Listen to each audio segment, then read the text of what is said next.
can use this for trade.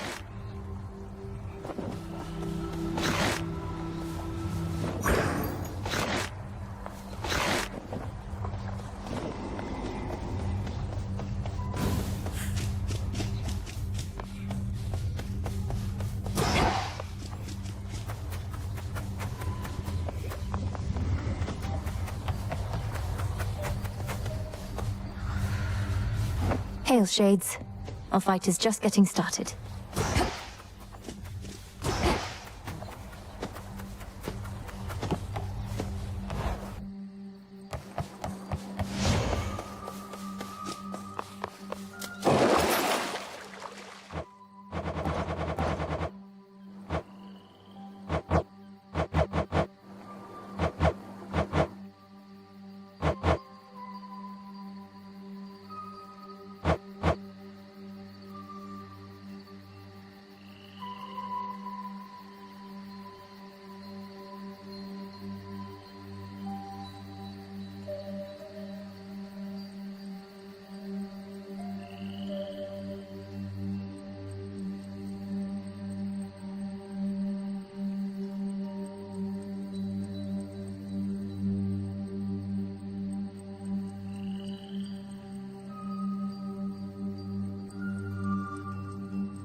Kronos.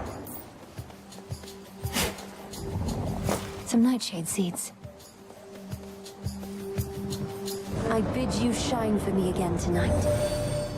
Long have I been the Eye of Night, watching you grow and train in secrecy, knowing that upon some evening such as this, we Silver Sisters would make our stand. Shall we go? Look forth.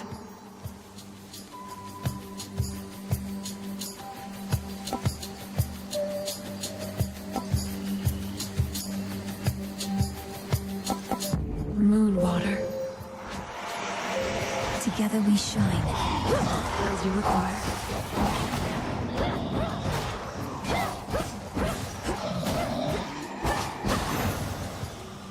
Excellent.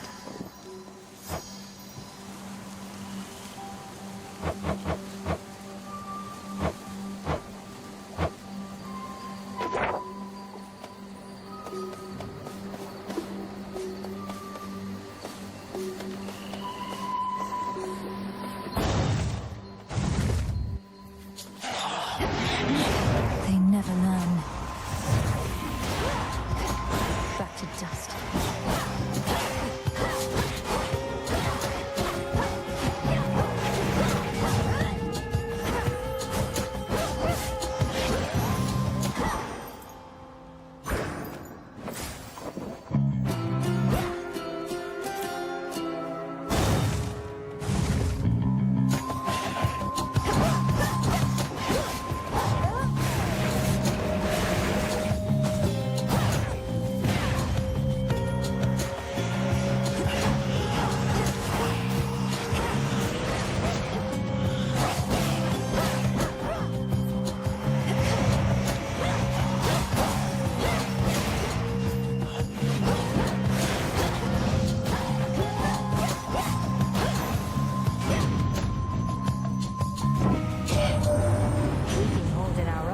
Against that Kronos and his forces, but there's something going on. Oh, I can feel it.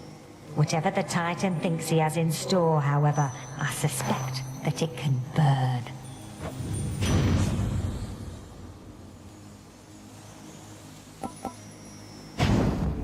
Now.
to my light nearby.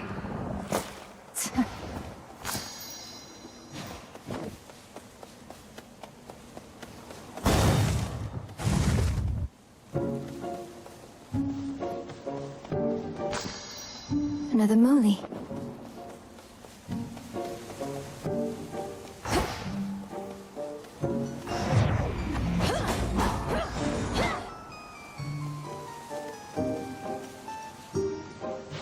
Salutations. No need to be so formal here. Another evening where you're forced to do the bidding of the gods. It's not a partnership you've got with them, you know. They'll tolerate you just as long as they think you're inferior to them. Now here, take this and go.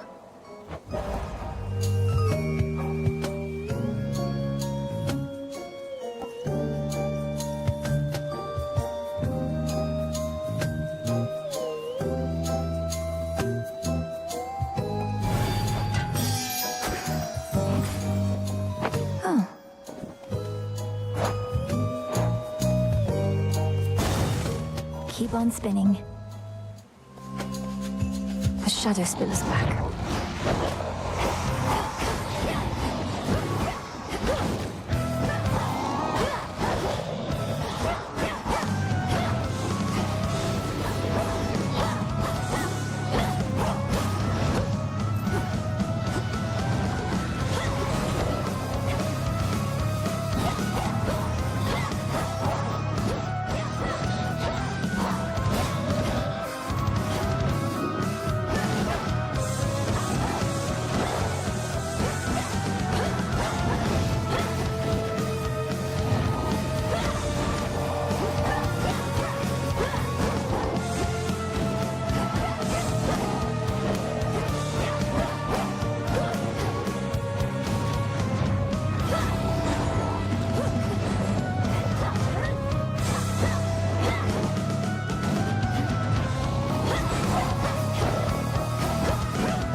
We got them, Homer.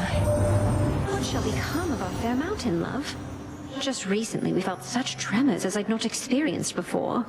At first I thought it was Poseidon shaking up the earth again, but one look at him and I knew it wasn't so.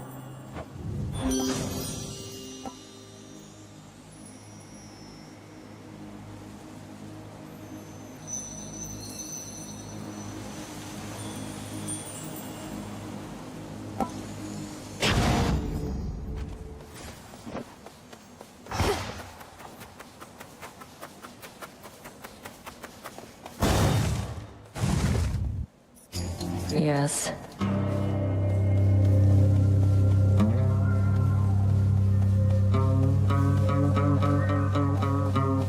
You're late. Already took care of things here, though you'll still get your share, I'm sure. If you insist on trying to hunt Kronos down, why don't we work at it together at least? Can't be seen with you, and don't need your help besides. But I get you need mine, so here. Take this, and you never saw me. Got it?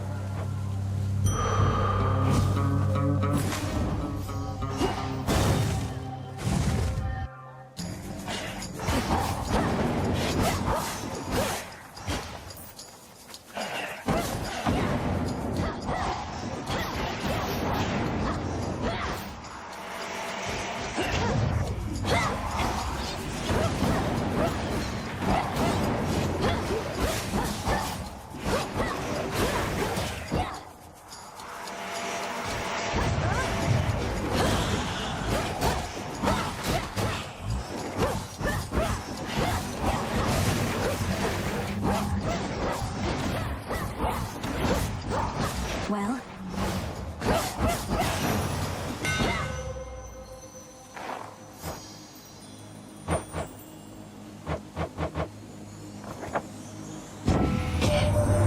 Racked me brain about those fancy silver weapons of yours. Trying to sort out who exactly could have made such things. Or when. They're the nocturnal arms, ain't they? Meant only as a last resort, but here we are, I reckon.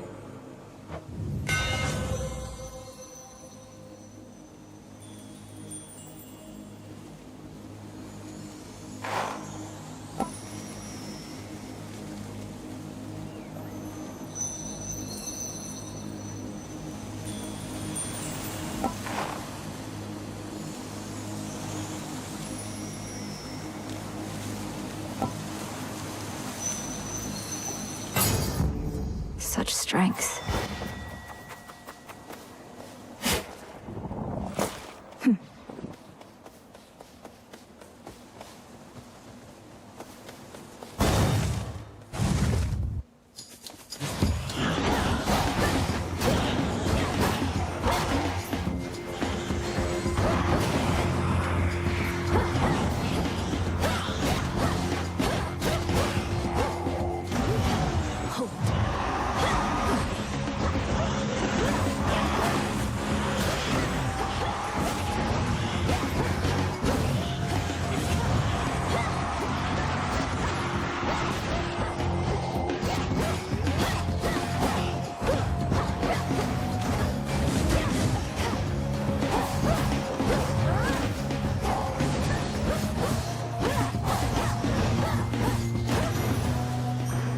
Straightforward.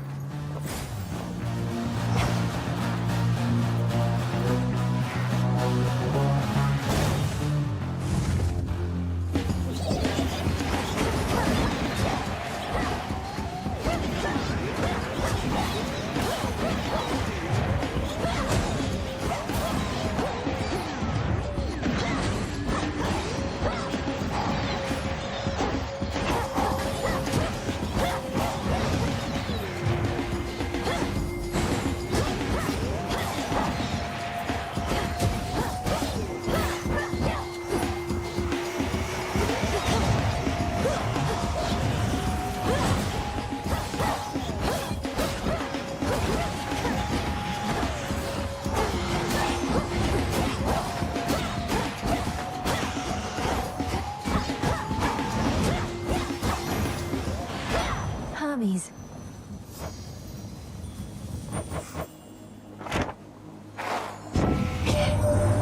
Known her a while, and don't envy either one of you. She couldn't just send you off to deal with Gramps before you were ready. You must have hated having to wait.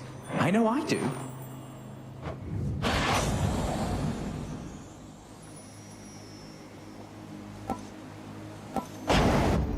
Time to send a message.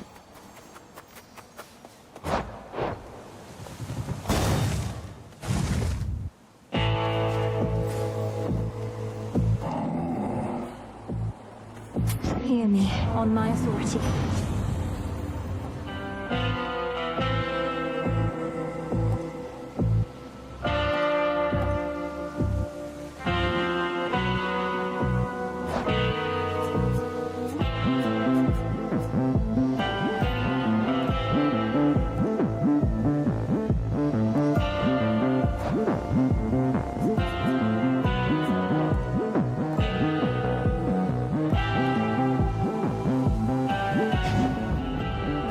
That's hot.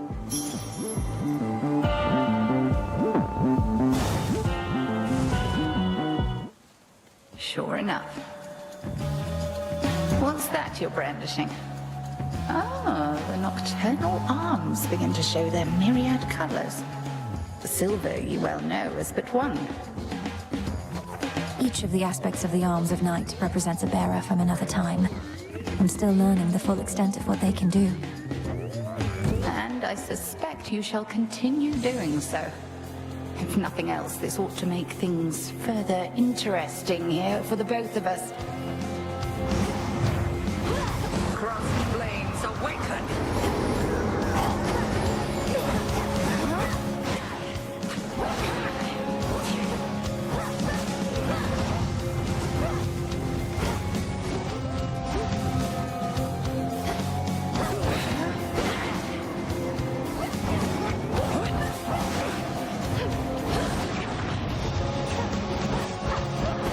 Triple divide.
you have grown strong. Although we've an eternity to hone our craft.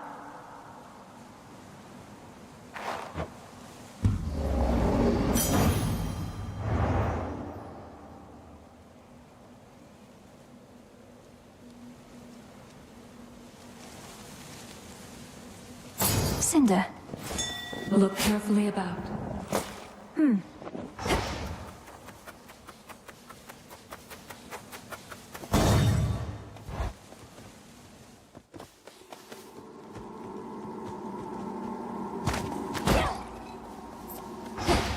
The Titan. Returned, have you?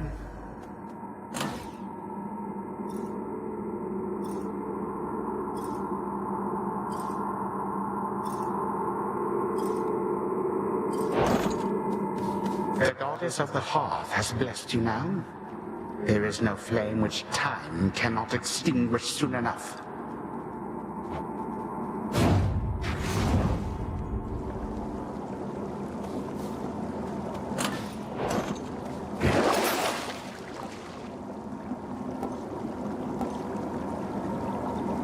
Should help.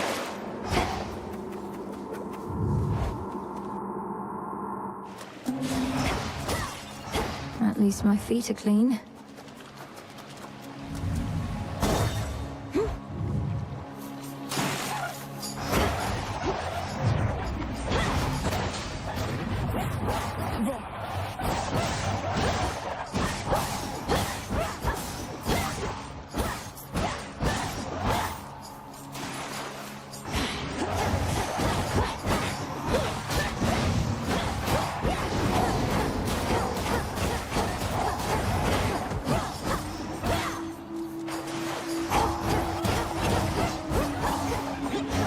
Got you.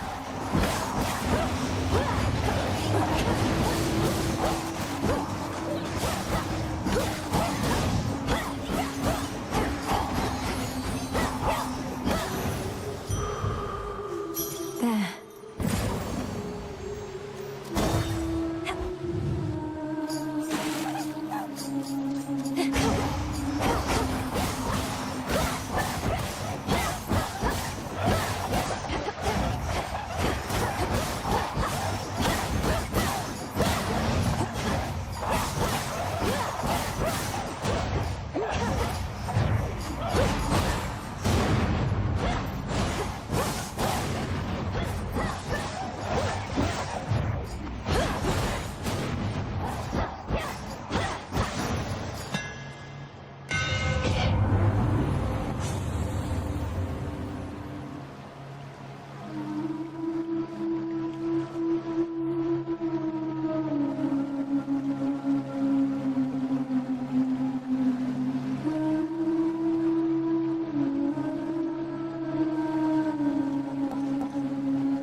Skira grows in strength.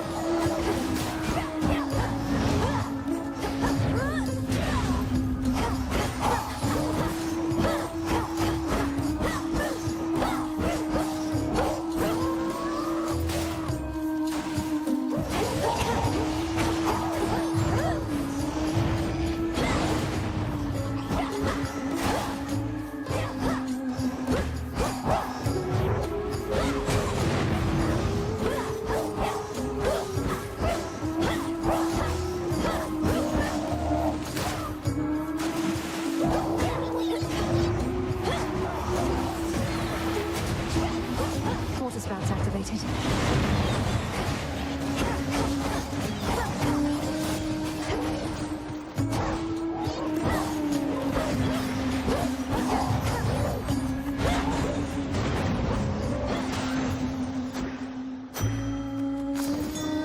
Lotus.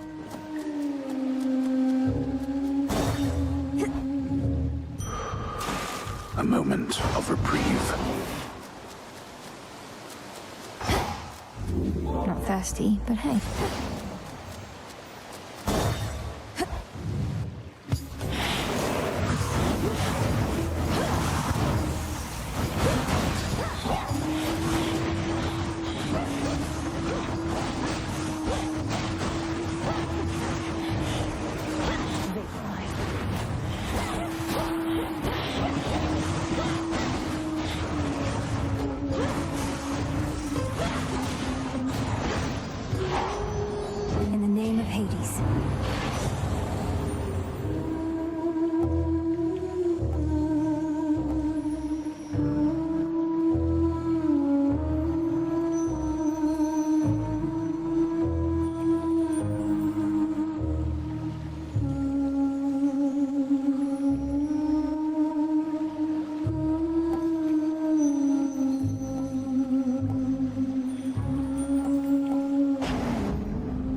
unacceptable. Olympus, I accept this message.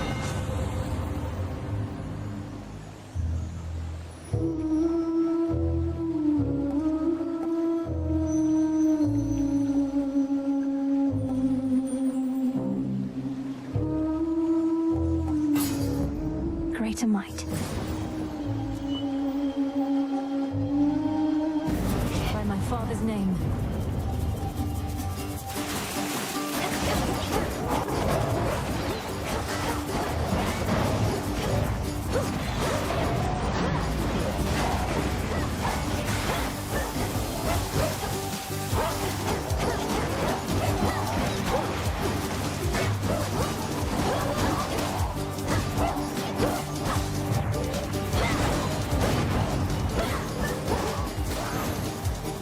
Enough of that. Open.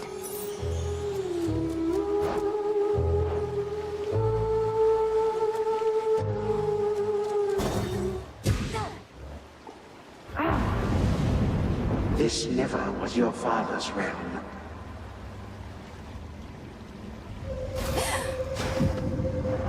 Welcome to the verdant meadows of Africa. He's trying to slow me down. So you can see a pathway out.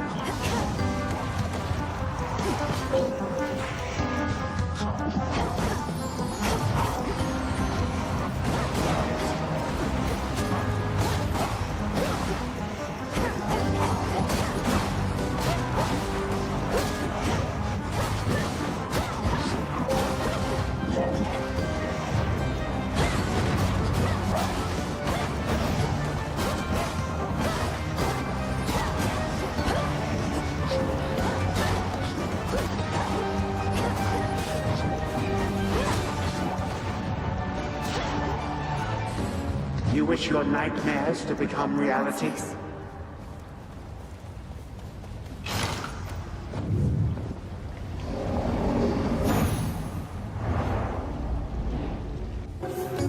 Merely a vision.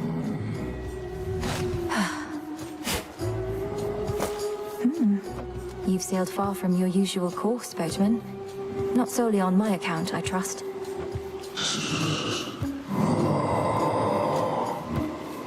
Your generous aid is much appreciated, Lord. Olympus, I accept this message.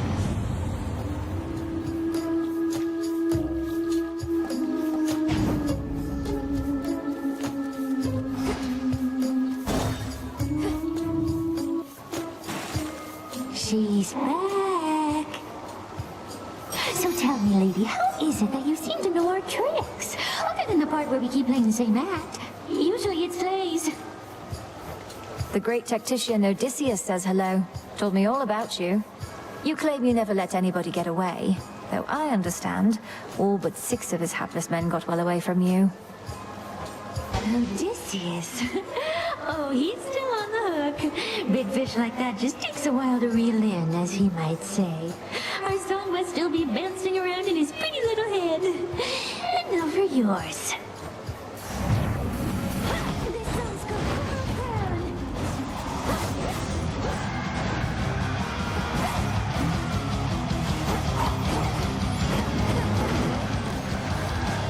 Come on, sailors, hear my music. Flowing through the sea and go. Bring your holy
missing.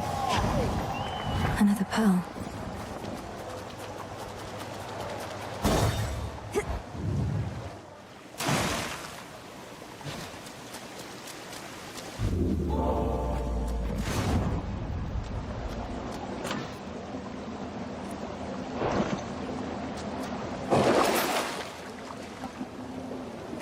All right.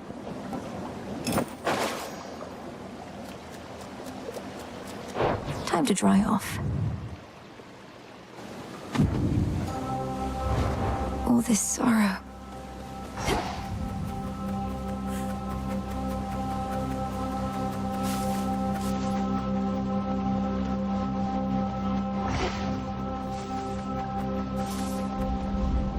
Hopelessness, failure, despair.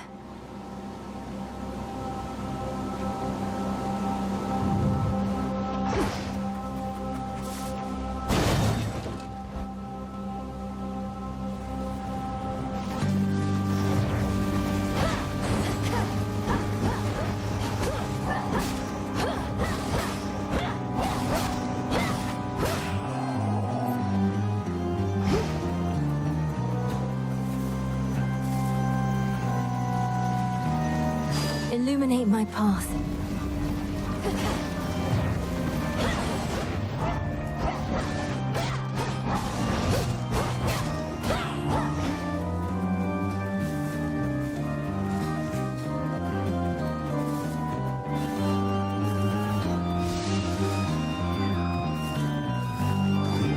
I can do this.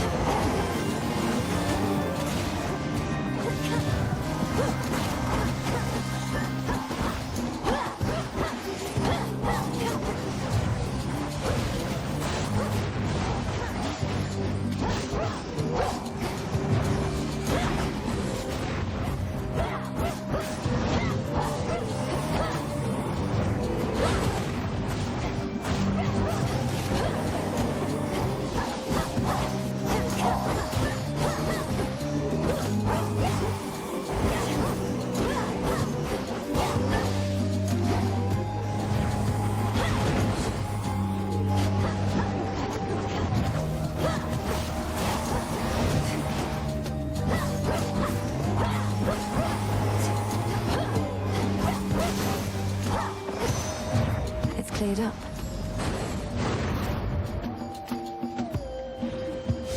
In the name of Hades.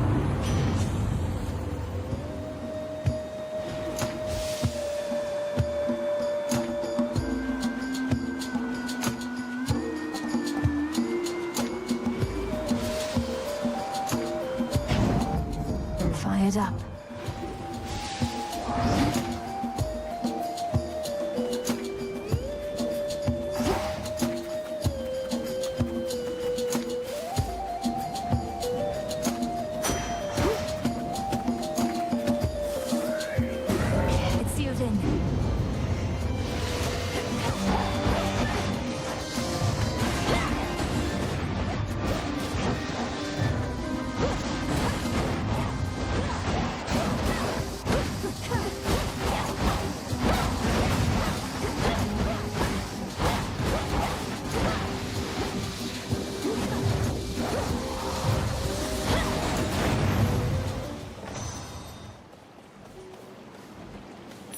Kronos so loves his gold. I should be able to get out, I think.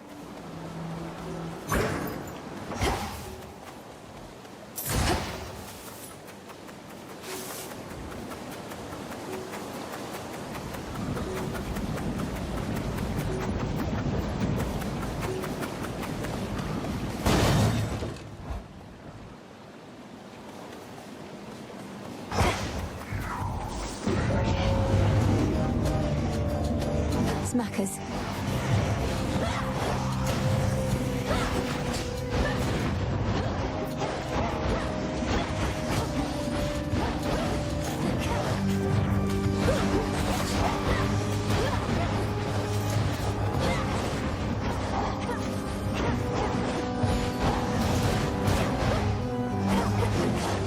No, you don't.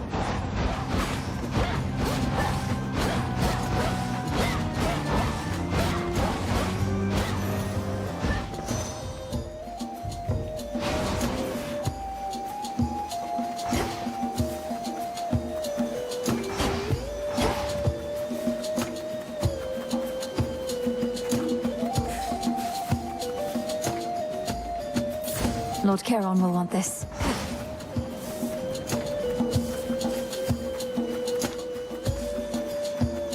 Found the bow.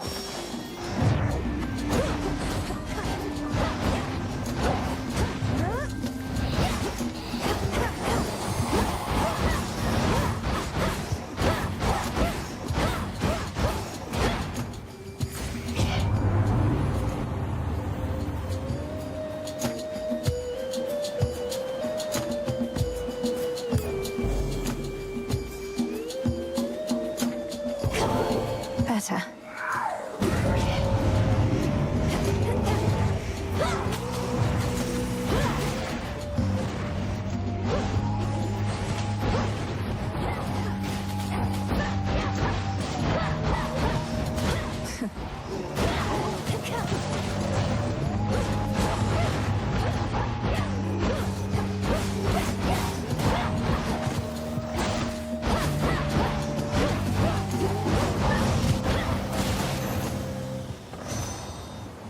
In the name of Hades.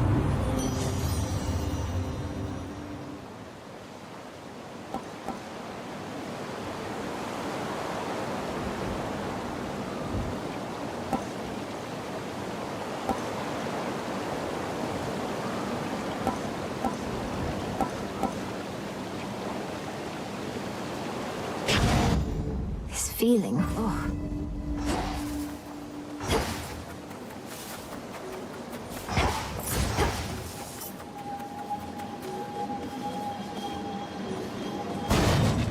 Let me past.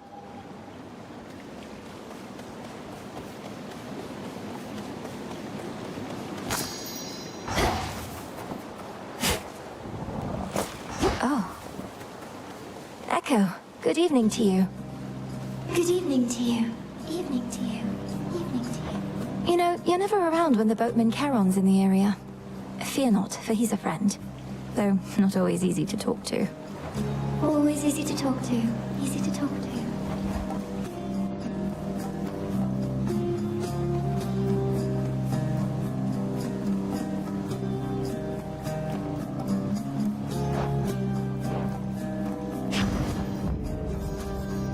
See you next time. Next time. Next time. Next time.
Okay, hear me, on my authority.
secrets in this stuff.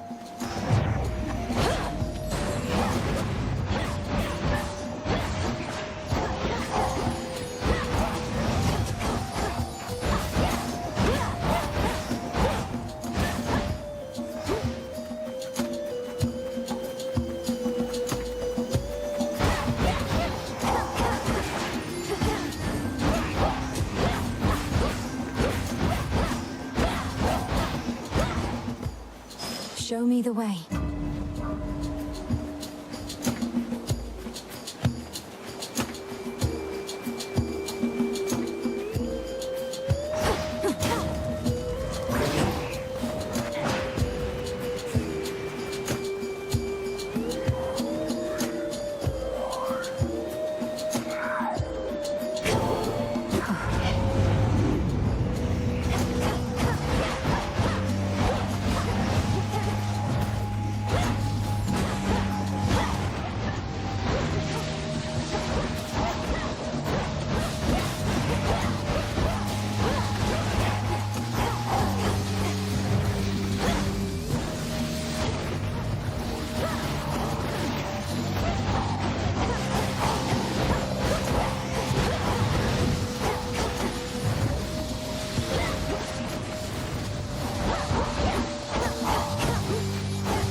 Now my reward.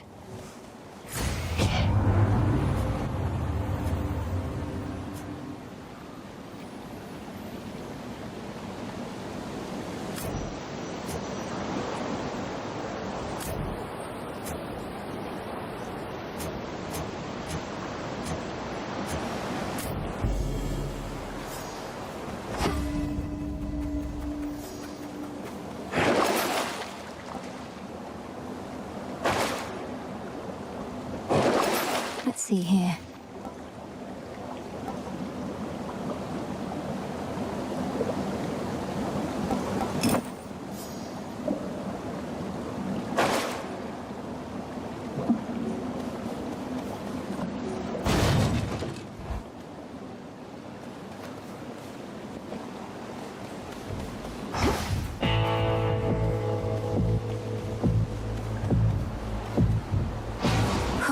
Good.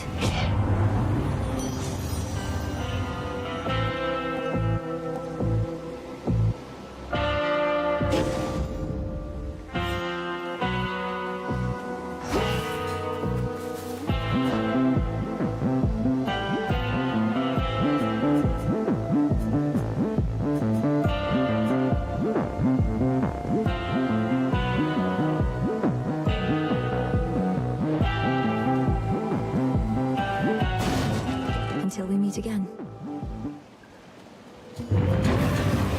He's running on pure instinct now.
three-headed Cerberus tempers his boundless rage and hides for now his fangs.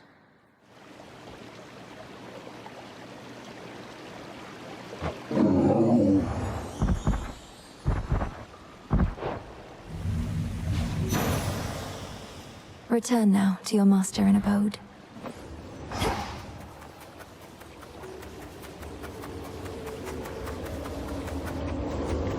Farewell, fields. Could switch my keepsake. Legions loyal to the Titan of Time yet guard the underworld's major passageways, but remain unaware of certain secret methods of descending deep into the realm. Secrets of the unseen. Pure water.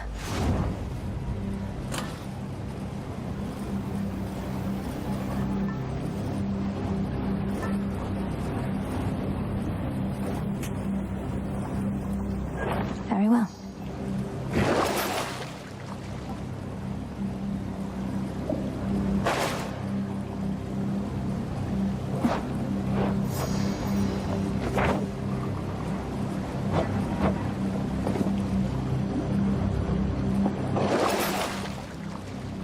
Out you go. Here goes.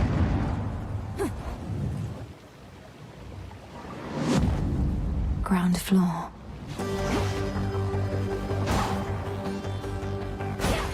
Some coins.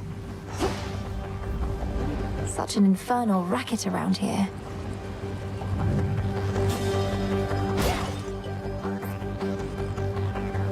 They'll know I'm here.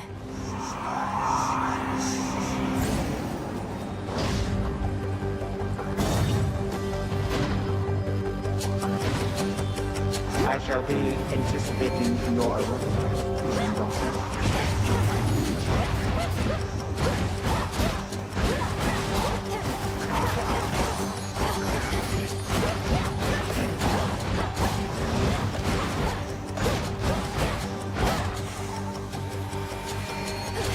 Right.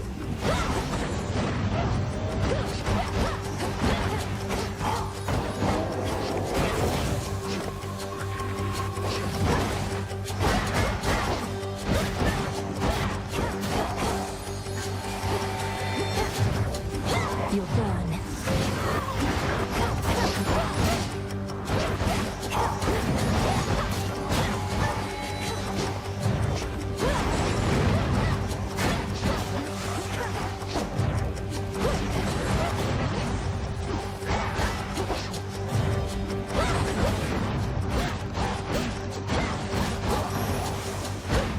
No traitor to the house shall go unpunished.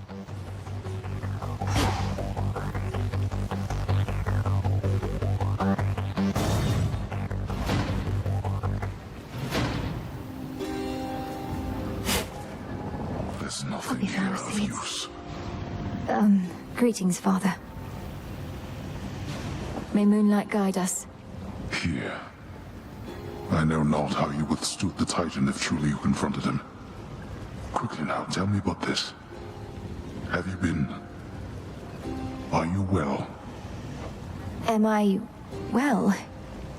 All my life I've been preparing for this moment, to bring the usurper of the House of Hades to justice. So, I'll have to get back to you, depending on how it goes. I'm sorry. I'm sorry. Get back to me if you must. I'd grant your vengeance if I could. But this is all that I can do for now.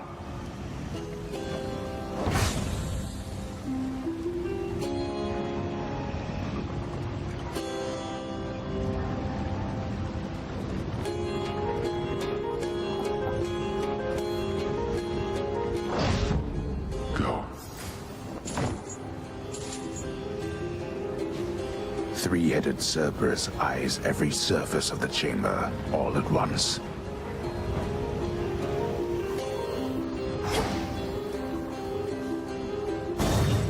You honor me.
Do I risk straying from the shortest route?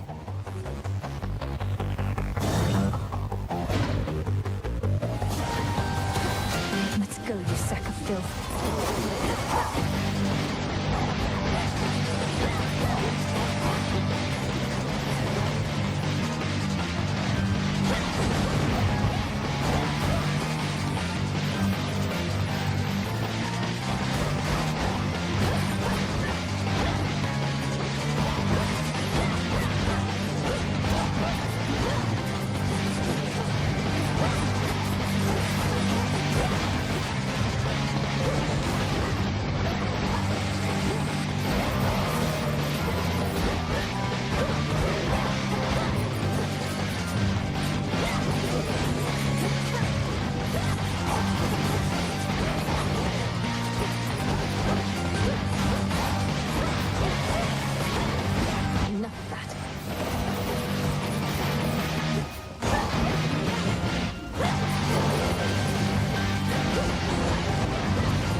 Kronos find these things?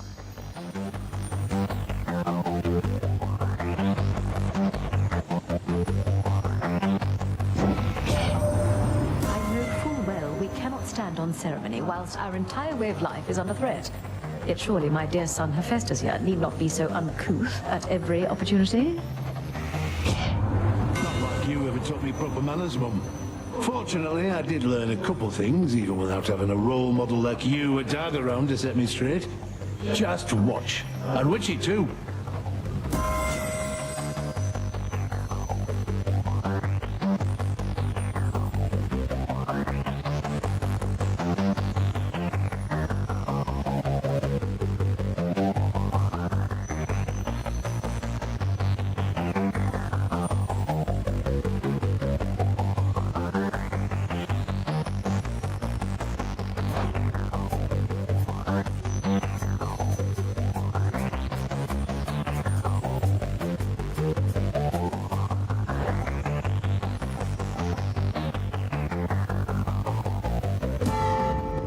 Sacred bond.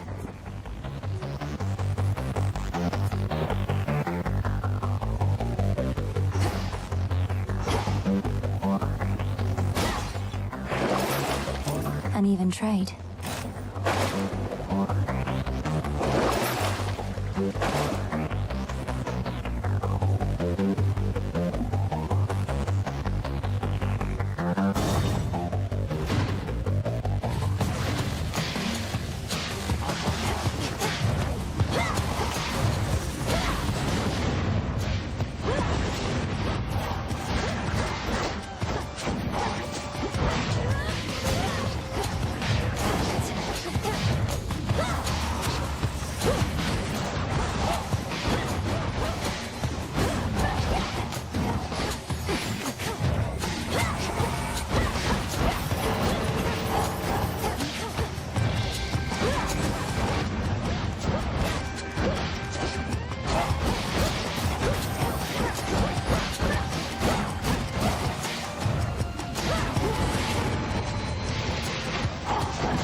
few more chambers still.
No traitor to the house shall go unpunished.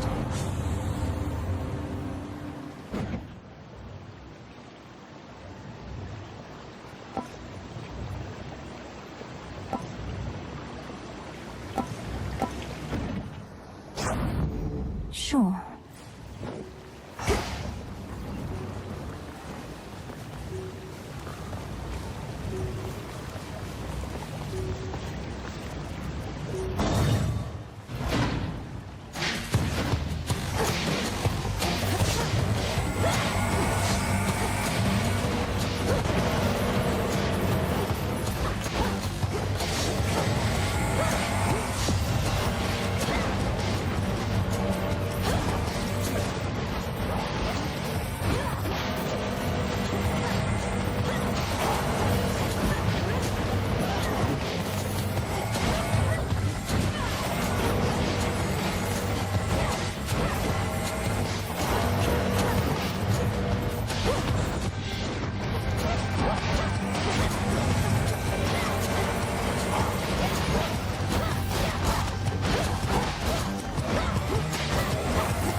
clue.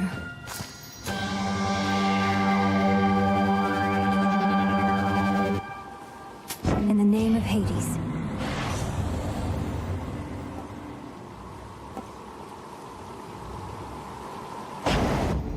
Little spring in my step.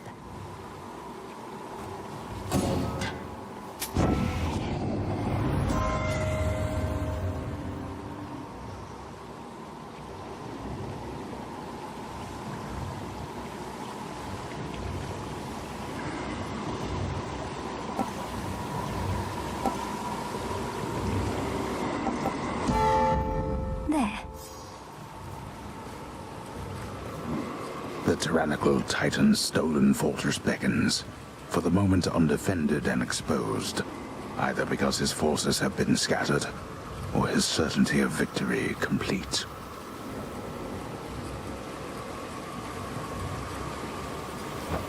Or perhaps both.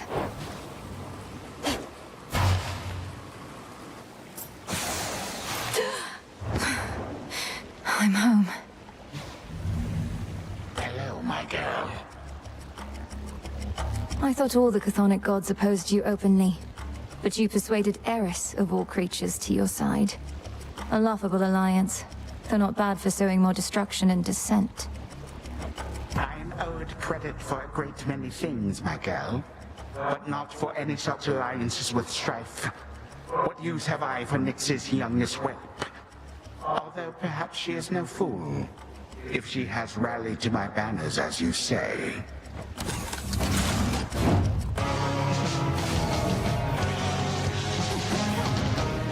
More then.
Single-handedly.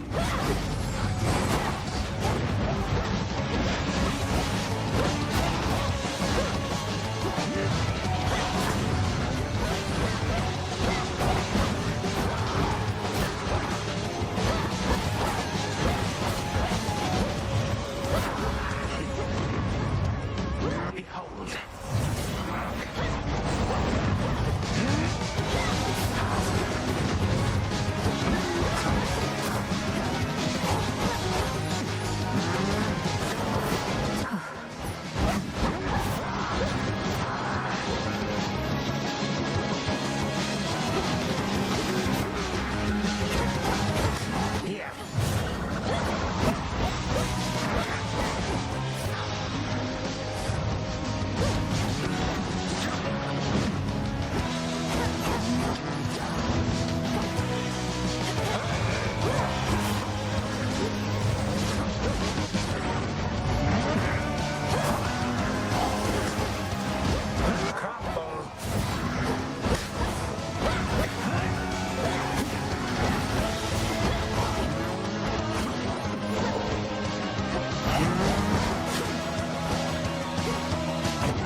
No! Once more you slip through my grasp, but I shall catch you yet. No, I could have beaten him.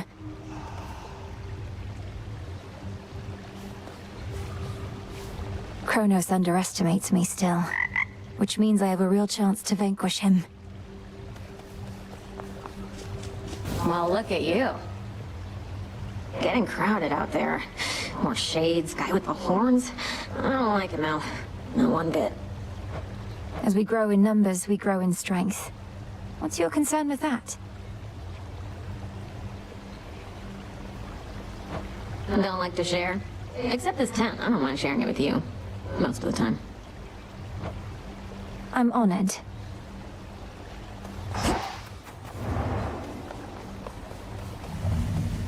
Moonlight guide you, Shades. I can't.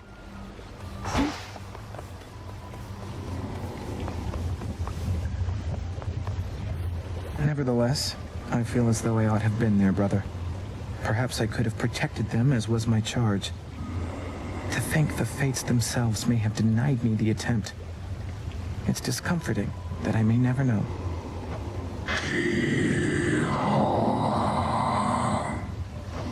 You have every reason to be angry. I'm angry too. Nonetheless, I'm grateful that our paths have intertwined again. Be safe, Charon. Lord Charon always delivers.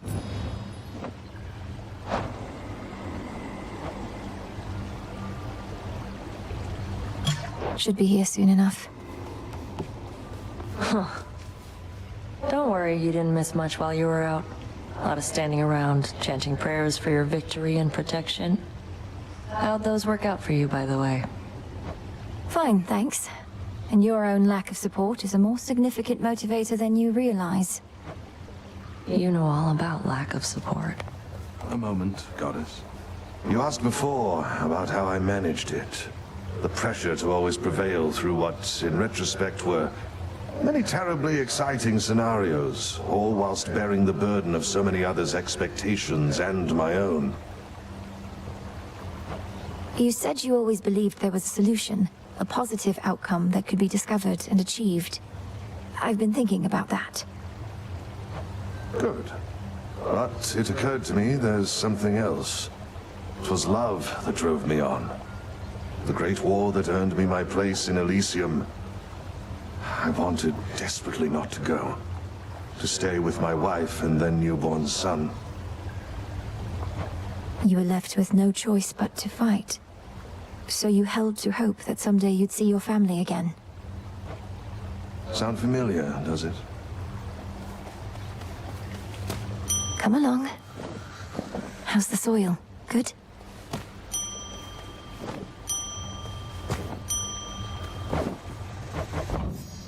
Oh, what have we there? Grow strong.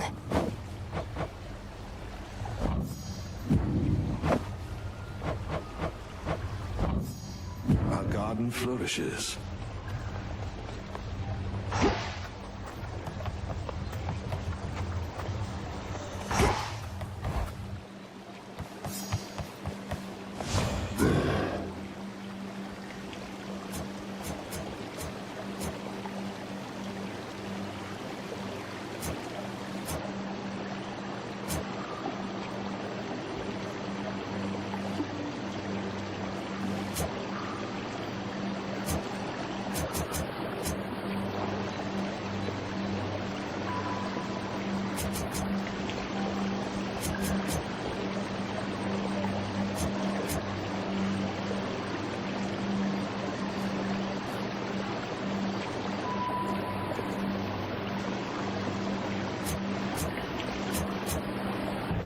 I've reached my limit.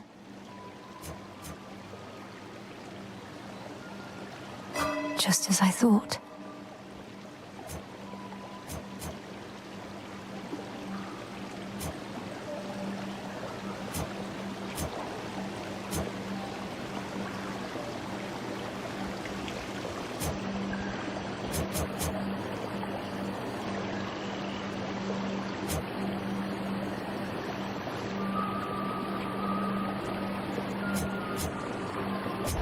Let me see.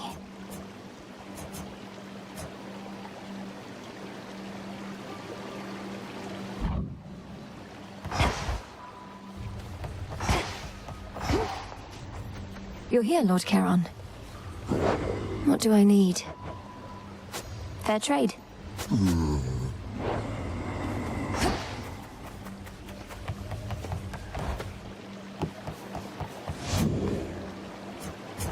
Concentrate.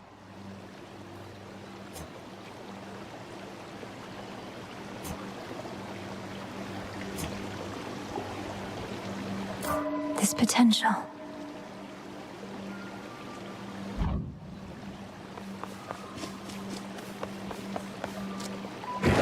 The silver pool.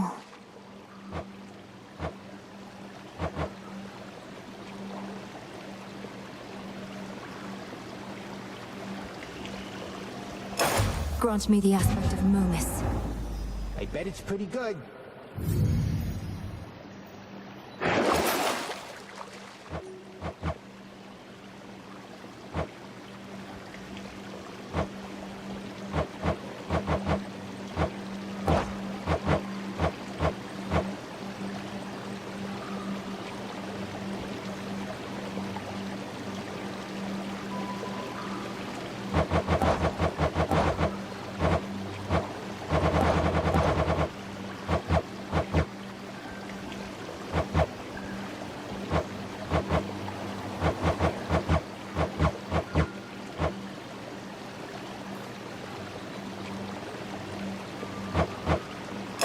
Grant me the aspect of Moros. I should have known.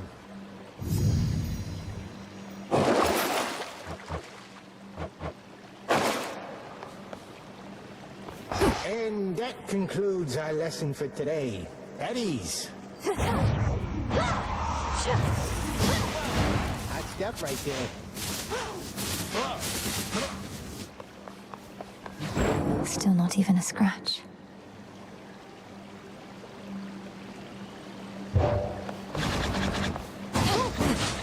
Solid hit.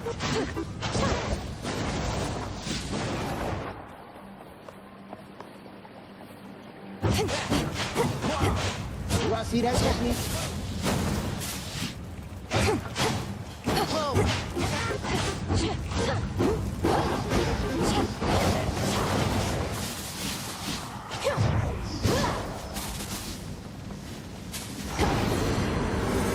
Never accept defeat. Forged by the fates.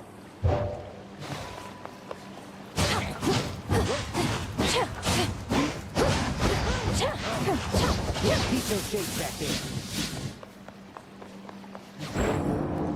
Moros.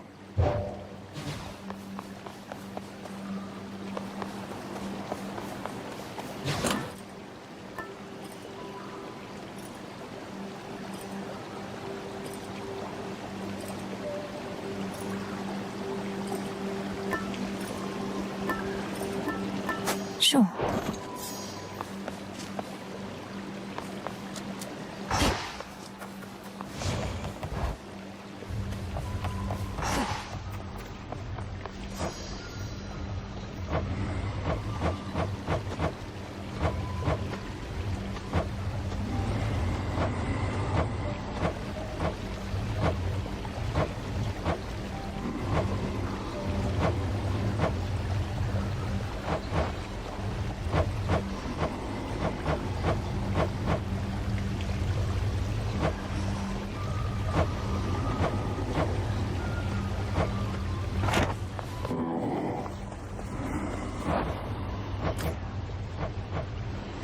This one. Some salt.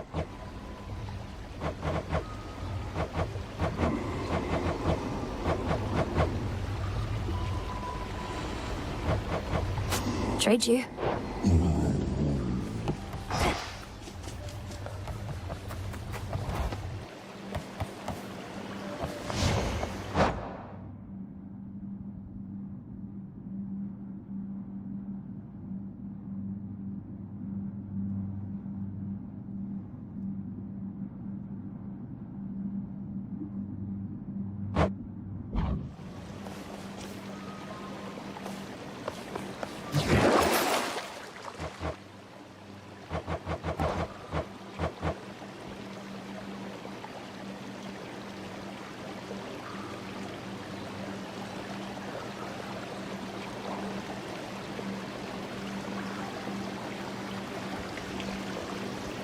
Such power hides within.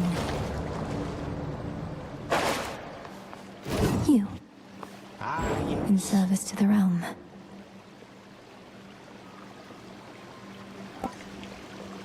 Cersei.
The story you are about to see is a fib, but it's short.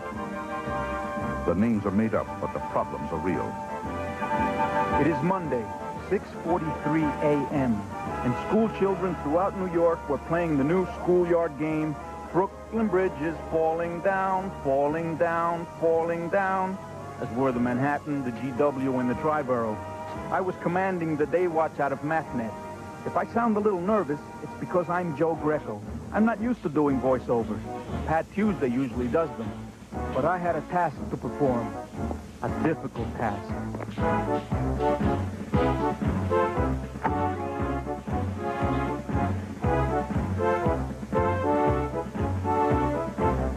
Captain Greco? Thanks for coming, George. What's that? Search warrant. Let's go.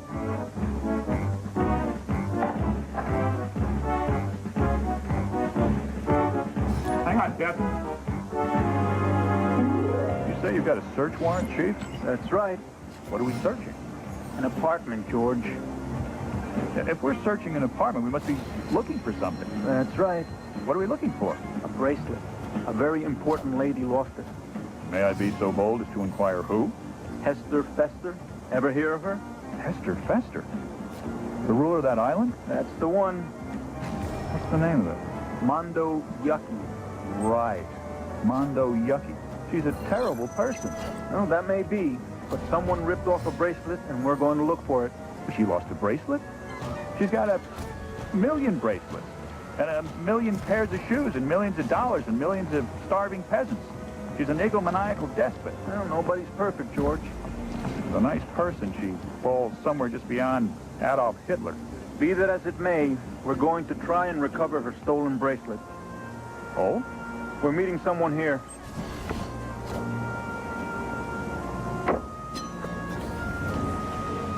Where? Inside.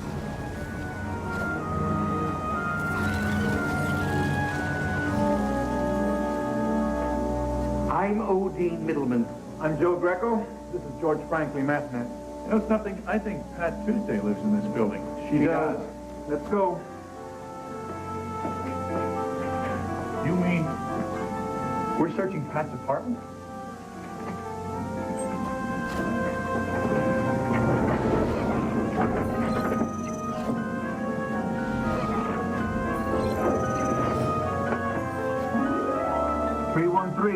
This is her apartment.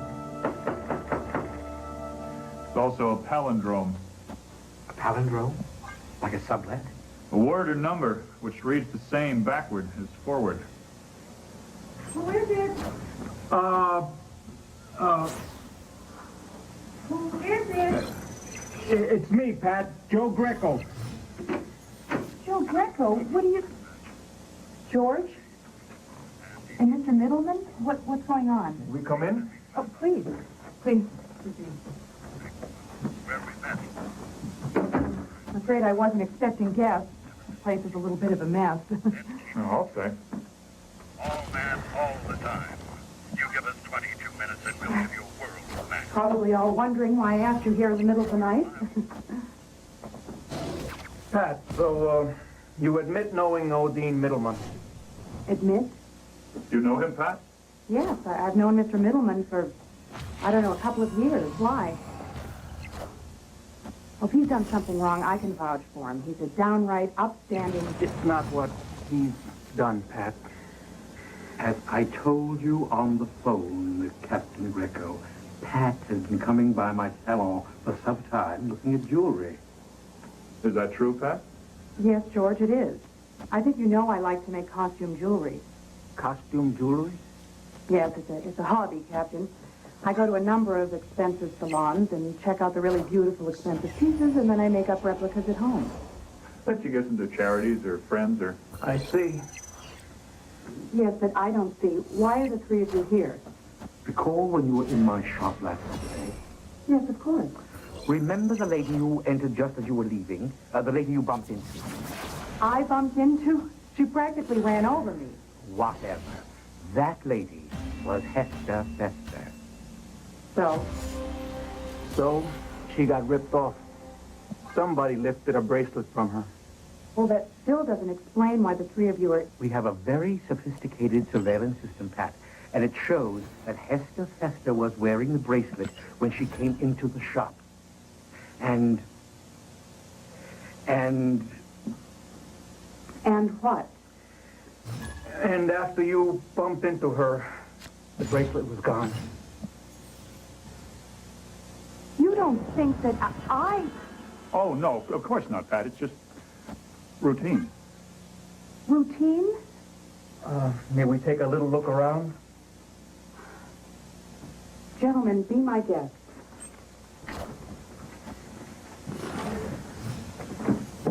George, this is... Ridiculous? Yes. Look, I know. It's just the captain has to check out all the squeals, you know? Do you want some coffee? Is there any trouble? Yes. Sure.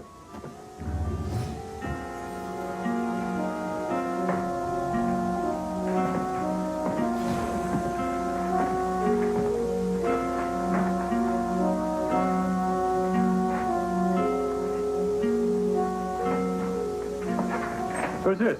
New boyfriend? Martin. My brother. What happened to his face?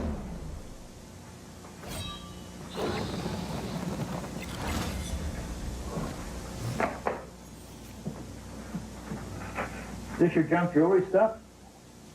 Uh-huh. Are these stones real? Don't I wish.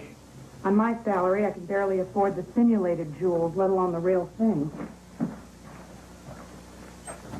Find anything interesting, Captain Greco? Is this the coat you wore to Mr. Middleman's salon last Saturday? Yes, Your Honor, it is. Those are my gloves, Captain. I wear those so I don't leave fingerprints when I steal the jewelry. And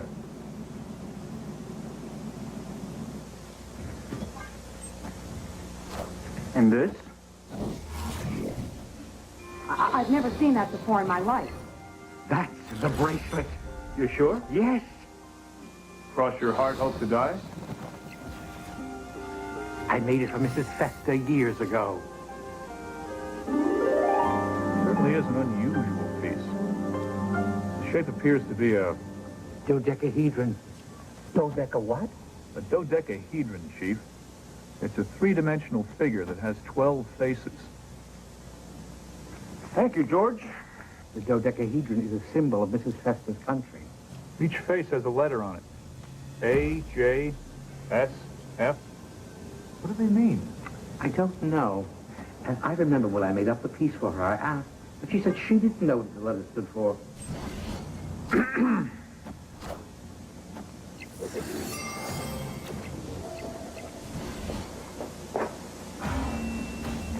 Pat?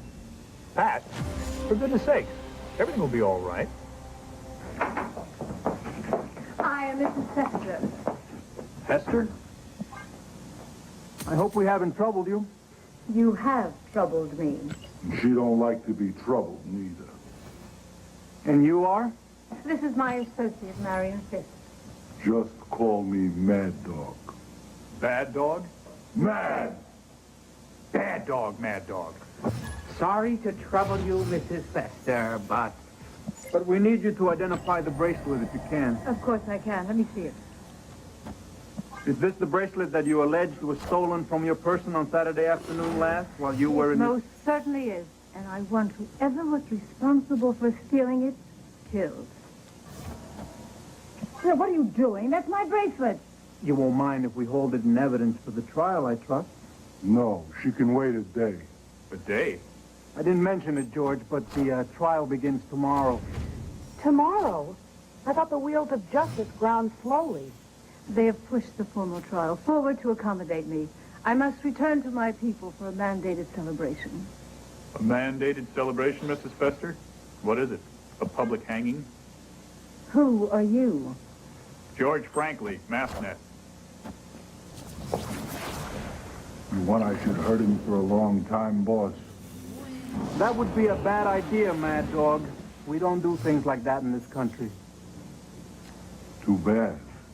Saves a lot of time. We'll see you in court. Come, Marion. When you bring him in court. Don't forget his leash. Oh! How can they get a court date so fast, Captain Greco? Well, she's got some international due to attend, and people with power get things done. Mondo Yucky is in the process of trying to attract the tourist trade. They're celebrating the tricentennial.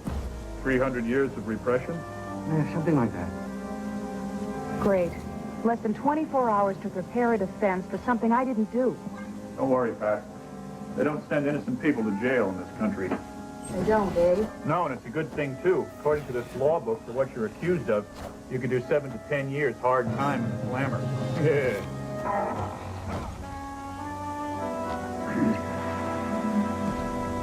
Sorry, Pat.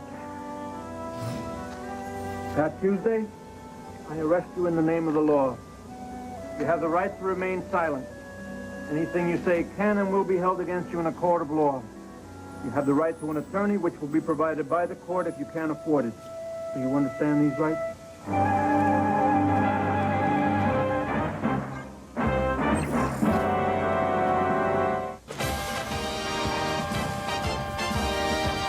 The story you are about to see is a fib, but it's short.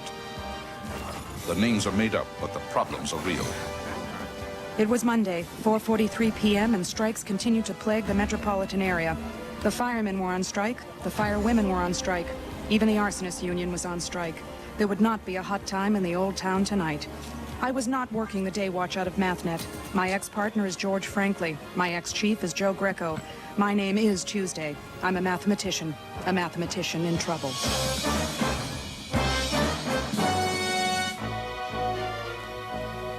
We were working on a case, or should I say they were working on a case of a stolen bracelet, one which had been lifted from a VIP, very important person.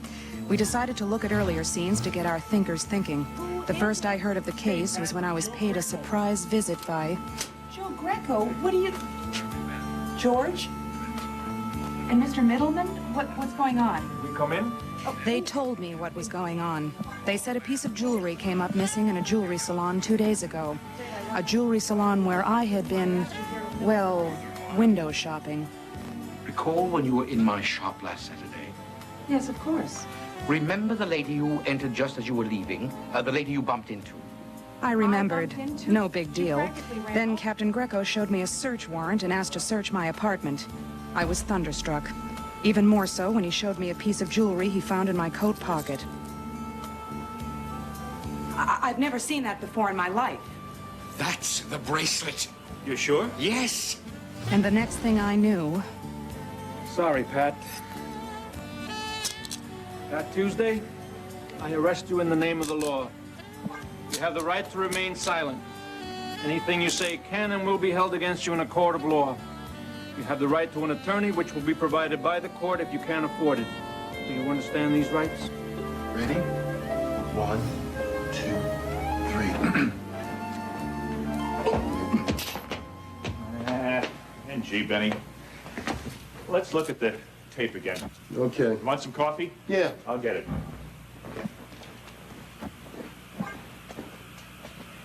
Chic, very chic. New phony fun fur? What are you doing, fashion plate? Trying to simulate what happened in the jewelry store. George is sure it was an accident. They bumped, the bracelet came off, and it landed in Pat's pocket. You got it. Hi, Skip. You want to see the videotape from the security cameras? Yeah. And right here is Pat and Middleman. What are those things on the counter? Emeralds. Middleman had them laid out for Mrs. Fester. You can see right here, Esther's wearing the bracelet. Uh-huh.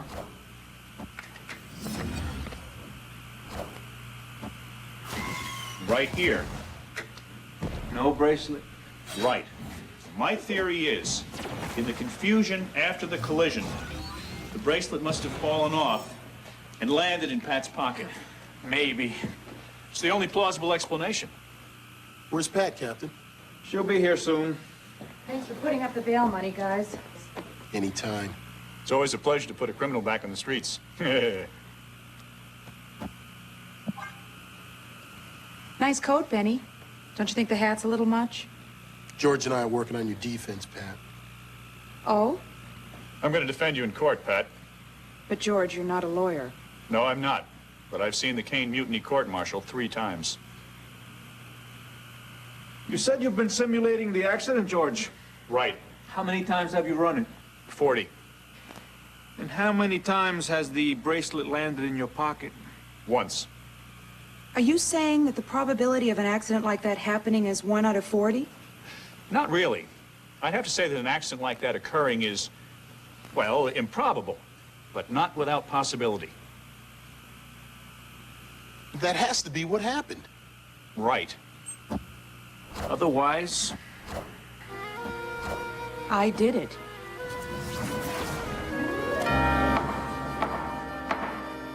Order in the court. All rise for the Honorable Judge Roy Kidney Bean.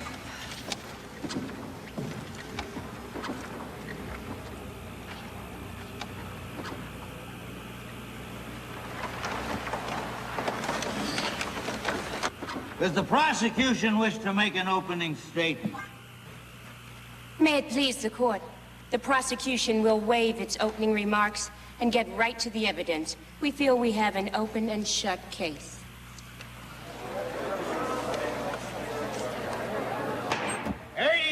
The murmuring, or I'll clear the courtroom. He used to be known as the hanging judge. And the court will not countenance any shouting from the defense attorney either. Do you have an opening statement? I do, Your Honor. Then get on with it. I've got a lunch. Your Honor, members of the jury, honored guests, esteemed spectators.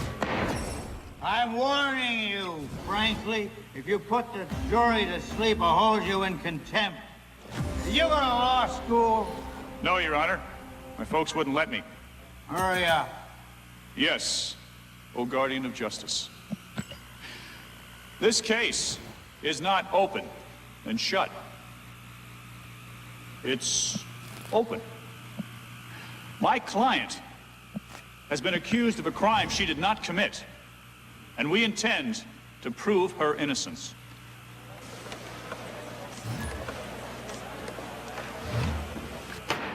All right. Please try to be patient, Your Honor.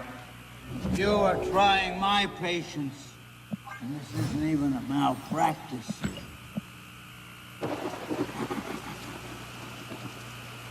Through a series of character witnesses, I will establish what a swell person Pat Tuesday is.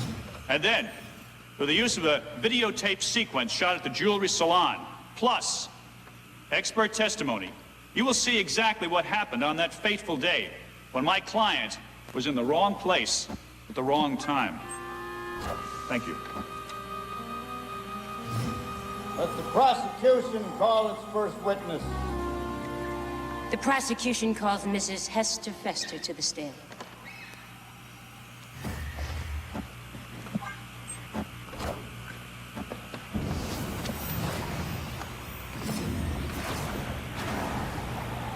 You swear to tell the truth, the whole truth, and nothing but the truth, so help you gosh? I do. Be seated. Mrs. Fester, you are the benevolent ruler of the scenic land of Mondo Yucky. Is that a fact? I am. I object. On what ground? Mondo Yucky is not scenic, and she is not a benevolent ruler. Mondo Yucky is impoverished, and Fester is a dictator. Need we quibble? Let the record show that the joint has seen better days and that the ruler is not a very nice person. Were you in Mr. O.D. Middleman's jewelry store last Saturday? And were you wearing this bracelet? What's that hanging from? A dodecahedron, Your Honor. What? A dodecahedron. What? A dodecahedron. That's what I thought. Yes, I was. I was wearing it when I entered, and then it was stolen from me. Is the person who stole it in this courtroom? Yes, the nerd sitting right there. Let the record show that the witness is pointing at the defense attorney. No, the other nerd. No further questions. You're a witness.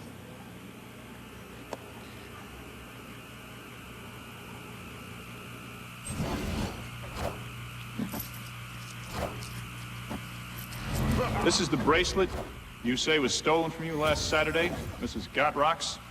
It's Fester, you insolent dunderhead. Sorry, Mrs. Hester. Yes, that is my bracelet. Can you describe it for the jury of her peers? Describe it? Just show it to the jury of her peers. If Your Honor, please. It's a simple piece with a bauble in the shape of a dodecahedron hanging from it. And a dodecahedron is? A three-dimensional geometric figure which has 12 faces. It is also the symbol of my country. Yes. And on this particular dodecahedron is a series of letters. What do they mean? I don't know. They're from antiquity. They mean nothing to me. You don't know what the letters mean? No, I don't.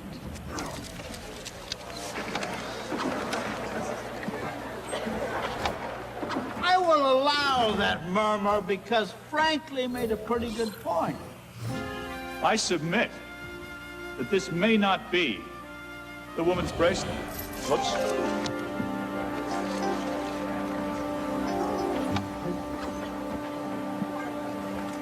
Can't find it. You better not lose that, Flatfoot.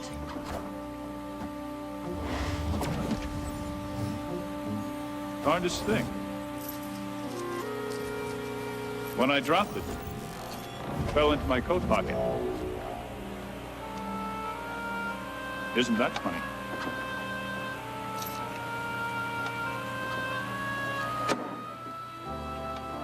No further questions, Your Honor.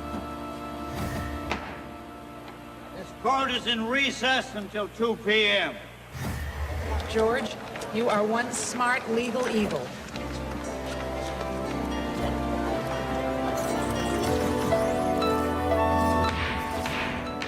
This court is in session.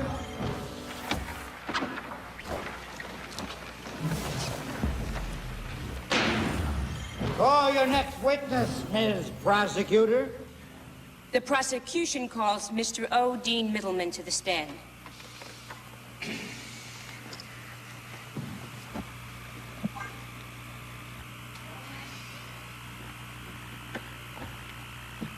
You swear to tell the truth, the whole truth, and nothing but the truth, so help you gosh? Of course. Mr. Middleman, you were present last Saturday when Mrs. Fester visited your store, were you not? I was. And did you note that she was wearing a bracelet when she entered? No, madam. The first I heard of a bracelet was when Pat, Miss Tuesday, left my salon. Tell the court what happened. Miss Tuesday was just leaving when Mrs. Fester entered. They bumped into each other. Then I began to show some emeralds to Mrs. Fester, and suddenly she screamed. She screamed? Mm-hmm. You know. Hollering! Stop that! Sorry. Then she said the bracelet was missing. But you said you hadn't noticed the bracelet when she came in. No, not until later. When I looked at the videotape of our security system, then I noticed she had it on when she came in. And after Ms. Tuesday left? Mrs. Fester didn't have the bracelet.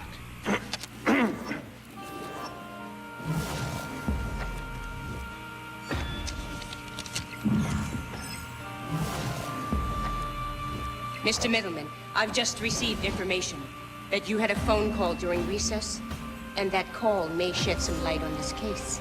Would you relate to the court what the call was about? Well, I mean, really? May I remind the witness that he is under oath? I got a call from an anonymous man. Who said? He told me one of the emeralds from my collection was stolen. He told me to phone my office to confirm this. And did you? Yes, and my assistant checked. Is the emerald missing? Yes, it is. I object, Your Honor. This information is irrelevant and immaterial. Has nothing to do with this case. Yeah. What are you driving at, Ms. District Attorney?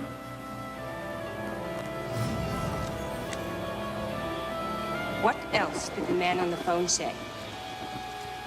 He told me it was stolen last Saturday, and if we checked Pat Tuesday's apartment, we'd find it. Order! Order! I am going to make a ruling. I know it is unusual, but not without precedent. I'm changing the venue of this trial for the time being to Ms. Pat Tuesday's apartment, where we shall see what we shall see.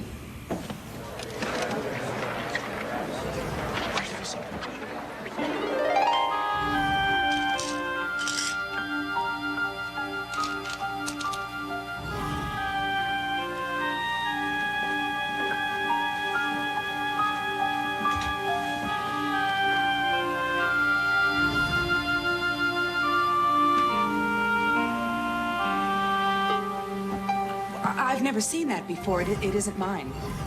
No, it's mine. Well, I had...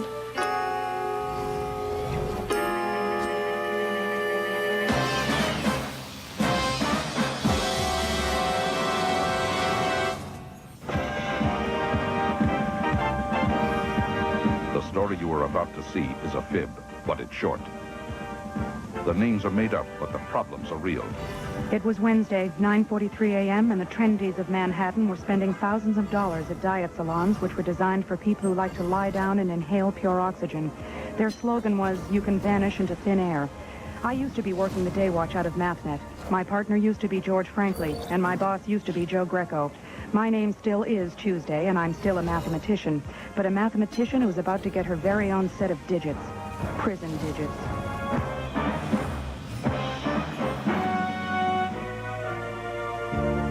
We were working on a case about a stolen jewel and decided to look at earlier scenes to get our motor nerves jump-started. In the first place, I had been accused of stealing the jewel by none other than my boss, Joe Greco. Is this the coat you wore to Mr. Middleman's salon last Saturday? Yes, Your Honor, it is. He and George searched my apartment. And this? I've never seen that before in my life. But Captain Greco said... Pat Tuesday, I arrest you in the name of the law. My trial worried me for two reasons. Number one, it happened almost immediately. Order in the court. All rise for the Honorable Judge Roy Kidney Bean. And number two, George was acting as my defense attorney. You go to law school? No, Your Honor. My folks wouldn't let me. Hurry up. The alleged victim was called to the stand. The prosecution calls Mrs. Hester Fester to the stand. Hester Fester was a dictator of a small country known as Mondo Yucky. Yes. And she accused me of stealing her valuable bracelet. Then my lawyer had at her. This is the bracelet you say was stolen from you last Saturday? Yes, that is my bracelet.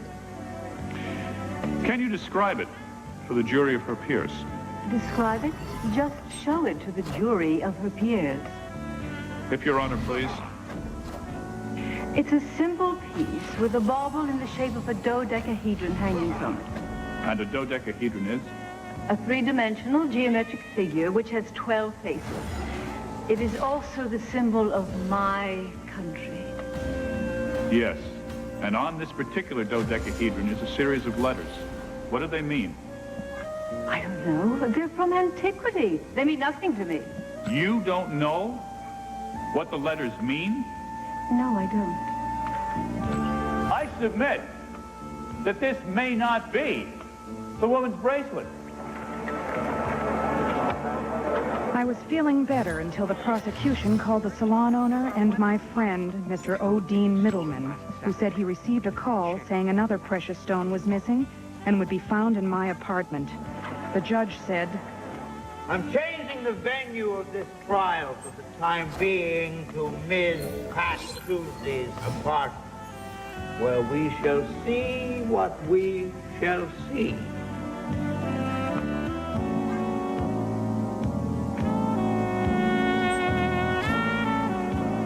I've never seen that before. It isn't mine.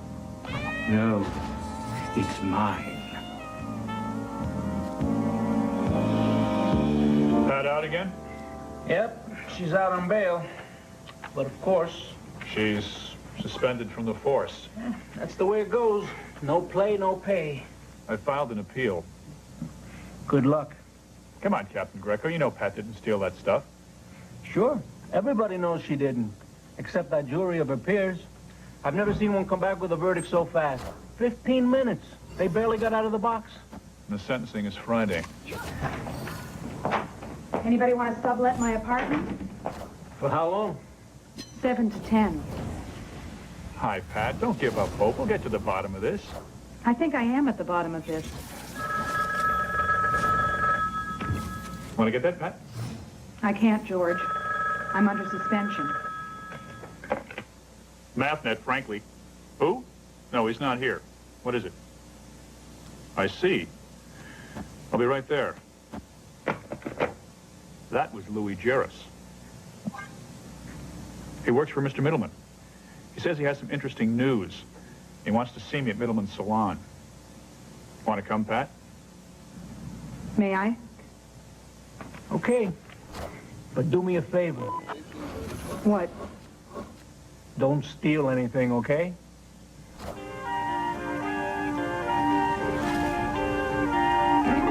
How do you suppose the emerald got into your pad, Pat? I can't figure it out, Benny. Maybe Middleman put it there. You know, palmed it and dumped it when he was there on Monday. But why? Insurance? If he was going to play games with the insurance company, he didn't need to plant the stone. Just say it was stolen. True. Hester, maybe. Hester is rich. What would she need with more money? Right. Besides, how would anybody get into the apartment? There were no signs of forced entry. Right again. I'm not doing very well, am I? We're all making reasoned guesses, Benny. It's a good heuristic. The only good heuristic is a dead heuristic. George. What's a heuristic? A strategy for solving problems. Of course. I've been on the show for 2 years. I should have remembered.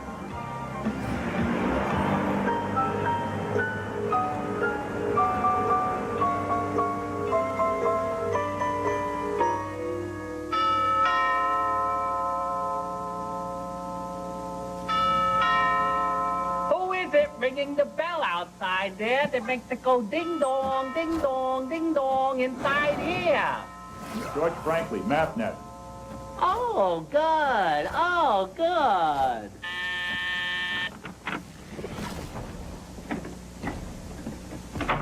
You're George Franklin?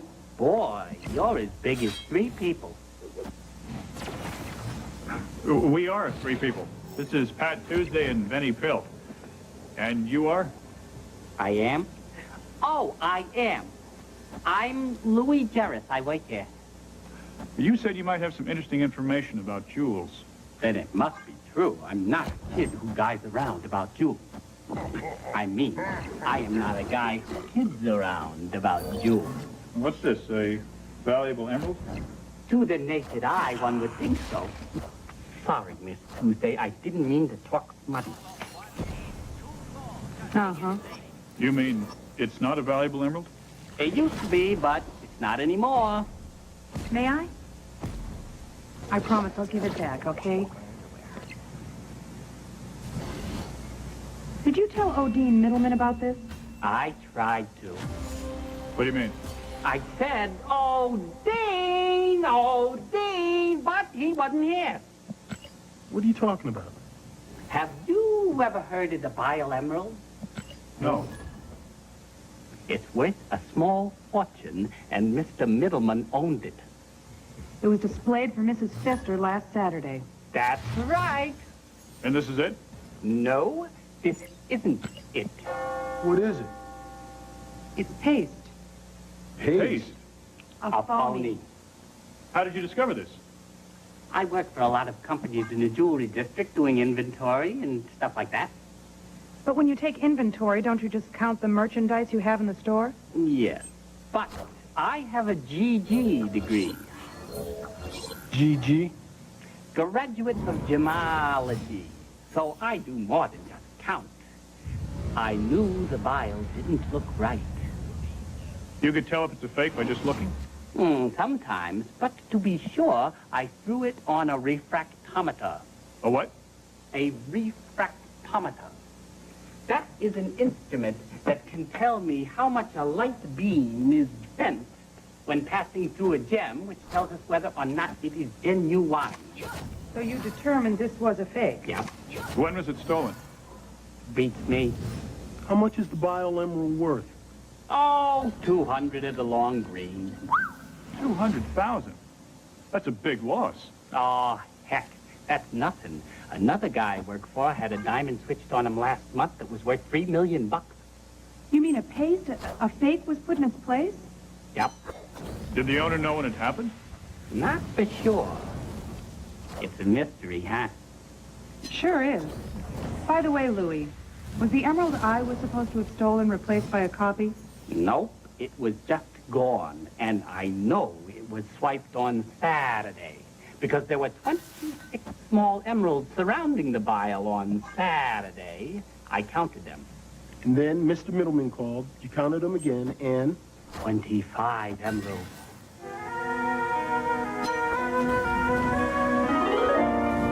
Do you think that Louis Jarvis could have stolen the gems?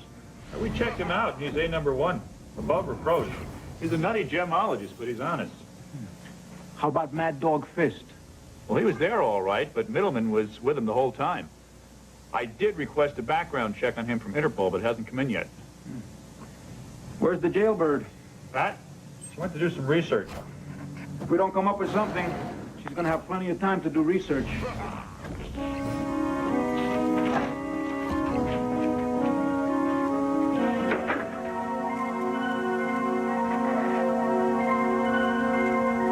Benny, I didn't hear you come in. like Bog, I come in on a little cat's feet. Know what this is? No, but when you finish it, maybe they'll let you make some rope-soled shoes. I'm making a dodecahedron. It's a replica of the bauble on Hester's bracelet. Well, I swan. What are all those letters? I don't know. Hi, guys. Guess what? The Rams gave their coach a new contract, fired the team. I talked to the diamond dealer who lost the $3 million gem. And? And guess who was shopping there just 4 days before it turned up missing? Hester? And Mad Dog. Really? Well, that's very interesting. Pat, I wonder if he still has a videotape from his security camera. Maybe it'll show us something. He does and it doesn't. I looked at it and there's just a picture of the three of them looking at diamonds. Nothing unusual? Nope. Hester did have a sneezing attack just before they left, but that's all. I wonder if other jewelers have been ripped off lately. You mean had paste copies of gems switched with the real ones? Yes. Let's look through the past few months' robbery reports. I don't remember hearing about any lately. If someone lost $1 million ruby or sapphire or pearl, we'd have heard about it. Maybe not. We didn't know about the diamond switch. Nothing here. You expecting something? Yeah. BG from Interpol. Coffee, guys? No, just the facts, ma'am.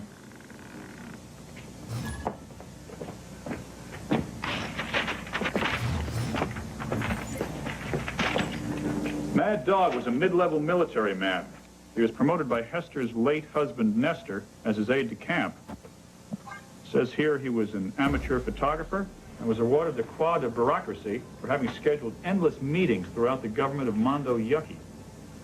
Something just occurred to me about the jewel thefts. What jewel thefts? The computer says there weren't any. Aha. What if the jewelers don't know yet that they've been robbed? What do you mean? Mr. Middleman never would have known he'd been ripped off if Louis Jarrett hadn't checked the Bile Emerald on a whim.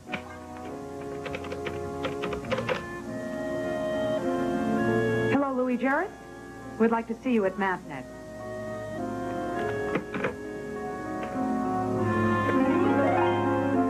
We got a list of all the jewel salons in Manhattan where Hester Fester shopped over the years and asked Louis to check with each owner to see if any jewels Mrs. Fester had been considering for purchase had been switched with phony ones.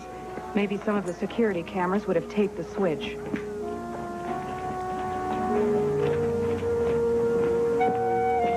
What are you doing, Pard?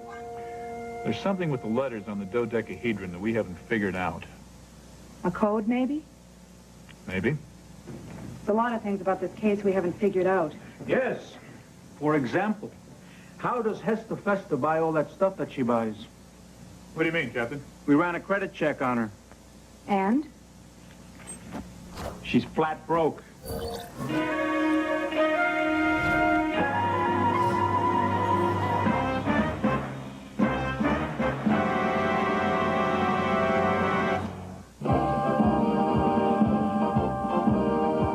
The story you are about to see is a fib, but it's short. The names are made up, but the problems are real. It was Thursday, 9:43 a.m., and the annual Gridlock Parade was in full swing.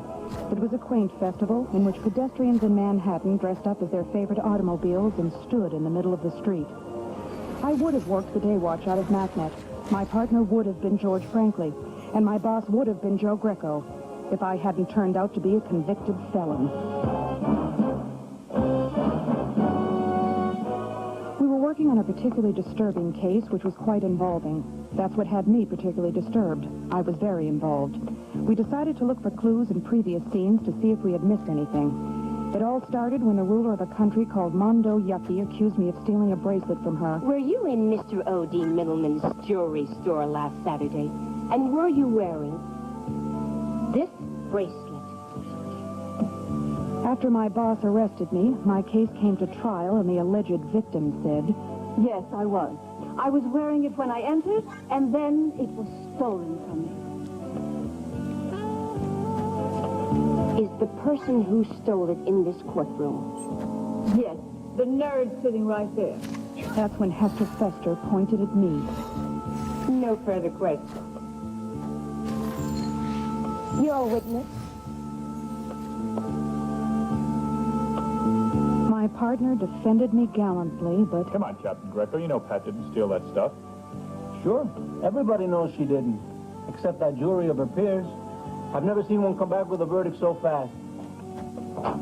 Anybody want to sublet? I was found guilty and was out on bail. The judge was going to sentence me in 2 days. Not much time to find out who really did steal the jewels. We met with an expert gemologist named Louis Jarrett, who dropped a bombshell. Have you ever heard of the Bile Emerald? No. It's worth a small fortune, and Mr. Middleman owned it. It was displayed for Mrs. Fester last Saturday. That's right. And this is it? No, it isn't it. What is it? It's paste. Paste? A phony. Louis Jarrett told us other jewelry salons in the area had been ripped off, where valuable gems were switched for cheap imitation copies. After searching our computer files looking for more leads... What are you doing, Card? There's something with the letters on the dodecahedron that we haven't figured out. A code, maybe? Maybe. There's a lot of things about this case we haven't figured out. Yes. For example, how does Hester Fester buy all that stuff that she buys? What do you mean, Captain? We ran a credit check on her. And? She's flat broke. Yes, I'll hold.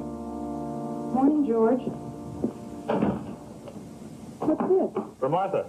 Yes, I'm still here. Isn't that sweet? Try one. Thanks, I will.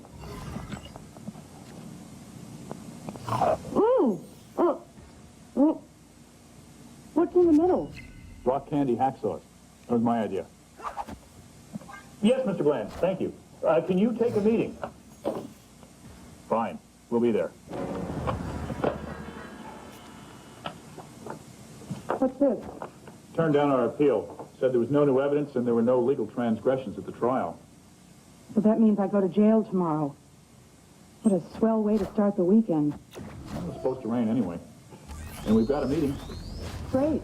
The condemned woman took a hearty meeting. Who's it with? A. Tad Bland, a consultant from Cleveland State Teachers of the Mind, who happens to be an expert in history, and Mondo Yucky in particular. We're going to Cleveland? No, he's here in New York at Columbia this semester.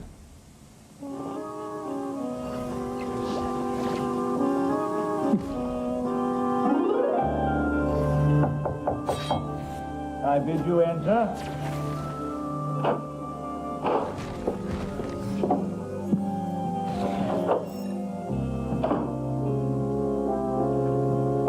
frankly, this is my partner, Pat Tuesday, MapNet. Thank you for seeing us, Mr. Bland. What makes you think I am? Over here, sir? Ah, yes. You want to know about Mondo Yucky? Yes, sir. Where is the island? Islands. It's a group of 12 islands on the Sargasso Rim. Perhaps you'd rather have a globe. No thanks, just put one out. They're southwest of the Azores and about 1,000 miles due east of Daytona Beach.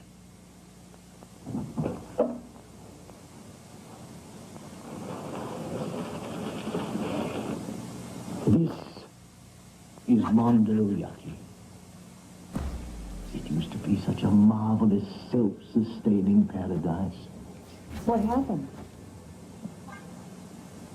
I don't know. Wasn't me. Oh, you mean what happened to the island? Oh, the economy went bad, like so many others. When did it go bad? During the Festa regime. How long have the Festers been in power? Well, Mr. Festa has been dictator only since her husband died. About 5 years ago. And before her husband died? Before he died, he was alive. Oh, you mean before he had power? Well, his father had it, and then his father before him, and so on, for 300 years. It took 300 years to ruin the economy? In the beginning, the islands traded their goods and services with one another. In fact, each with exactly 5 others. What sorts of goods and services? The unique weather prevails in the Sargasso Rim. There's the Gulf Stream, the jet stream, and the trout stream. It allowed different kinds of crops to be grown. That's very interesting. Is it? Well, perhaps I should lecture about that. Pray, continue your narrative, Mr. Bland. Oh, I do like a man who knows how to talk stilt. Well, sir, for example, this island grew wonderful corn. And this one, incredible lima beans. Well, they traded and made extraordinary succotash. This island here made smoked pork products. This one, prized chickens. They traded and got ham and eggs? Oh, no, better than that. Eggs delicate. You see, each island had 5 trading departments for a total of 60 markets. Peanut butter and jelly, corned beef and cabbage, oil and vinegar, scotch and soda. Well, you get the idea. 30 fairs. Then what happened? Festas. They changed the rules and had all the goods shipped to the central island of Mondo Yucky. Then they taxed them heavily, exported them, and eventually the islands folded. The economy collapsed, went in commode. What did the Festers do with the money they made from the exports? Oh, a couple of things. A couple? 2. Hester partied, and Nestor spent money on defense. You've heard of the Dodecagon. Oh? Nestor made Mondo Yucky a walled city. It had 12 walls and 12 angles. He built it for protection. Protection against what? Well, Nestor was worried about 2 things. Attack from a neighboring island and Major League Baseball expansion. He bankrupted the country fighting them. Did it work? Well, no one knows because no one ever attacked them. Although once, while he was on vacation, Faye Vincent was hit in the head with a lady's wedgie in the boom-boom room of the Motel 6. Is there anything else you can tell us about Mondo Yucky, Mr. Bland? No. What about the dodecahedron? What about it? It's a symbol, isn't it? Yes. Hundreds of years ago, a jewel-encrusted icon in that shape was buried in the tombs of Mondo Yucky. But that's all anyone knows about it. No one really's ever seen it. Really? Yes, but they will in the very near future. How's that? Last year, the Calendar Congress passed a law that the original dodecahedron would go on public display this year. Next month, in fact. Why?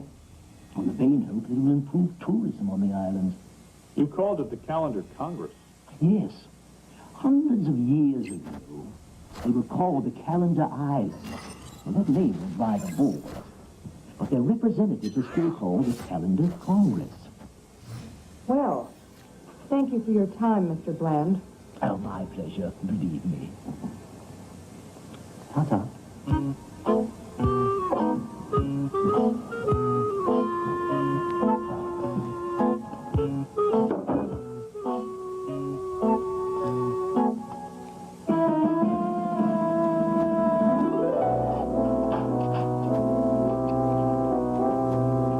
Hey, Louis, nice chart.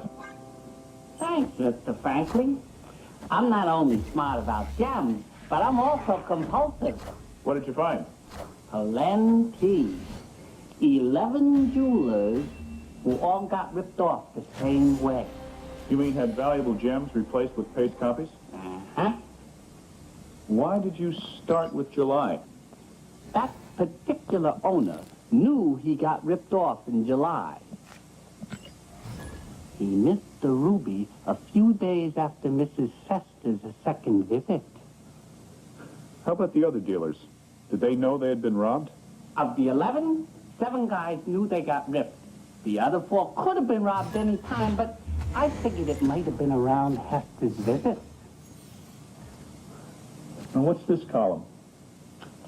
That is how much the stolen gems are worth. Quite a range. All the way from only 1,000 for the amethyst up to 3 million for the diamond. Uh-huh. Of course, a diamond isn't any better than an amethyst, for example. You're right. It's only worth more because people think it's worth more. Well, I gotta go, Mr. Franklin. Thank you for your help, Louis.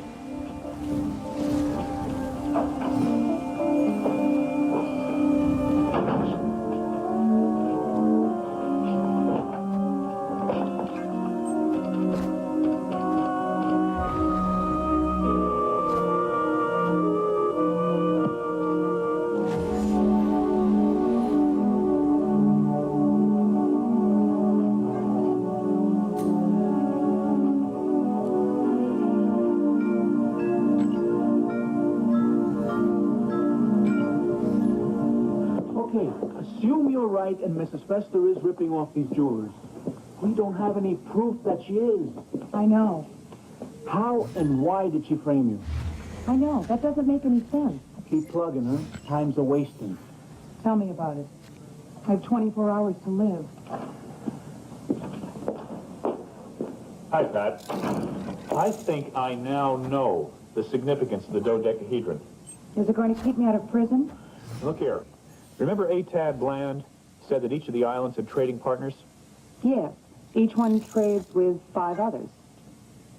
Okay, look. This face, A, can trade with D, M, N, O, and J. Uh-huh. See? 1, 2, 3, 4, 5.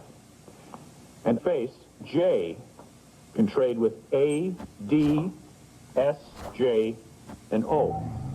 Right. The dodecahedron has 12 faces, each with 5 edges. Each face touches exactly 5 other faces. Or islands. Maybe each face represents an island. And this information doesn't help a bit. Let's face it, George. I'm going over. Well, think of something. Sure we will. But until we do, why do you have a list of birthstones over there? List of what? Birthstones. Each of those gems is a birthstone for the month that's next to it. Birthstones? Yeah. These are paste gems that have been switched in the past year. In fact, I even asked Benny to look at the security tapes from those stores. They're also birthstones? Yeah. Each month on the calendar has a gem assigned to it. If you're born in July, for example, your birthstone would be the ruby. Pat, what did Tad Bland say the Mondo Yucki Islands used to be called? The Calendar Islands. And I've been trying to make words with these darn letters. Let's see. S. September. F. February. M. May or March. There are 2 M's. One for May, one for March. 3 J's. January, June, July. 2 A's. August. April. O, October. D, December. N. November. Those letters could stand for the original calendar islands. Each face touches 5 other faces. Or trading partners. And a precious birthstone has been stolen for each month. No, Pard. 1 month is missing. Which month? The month we are presently in. You're right. June is missing. June. The pearl.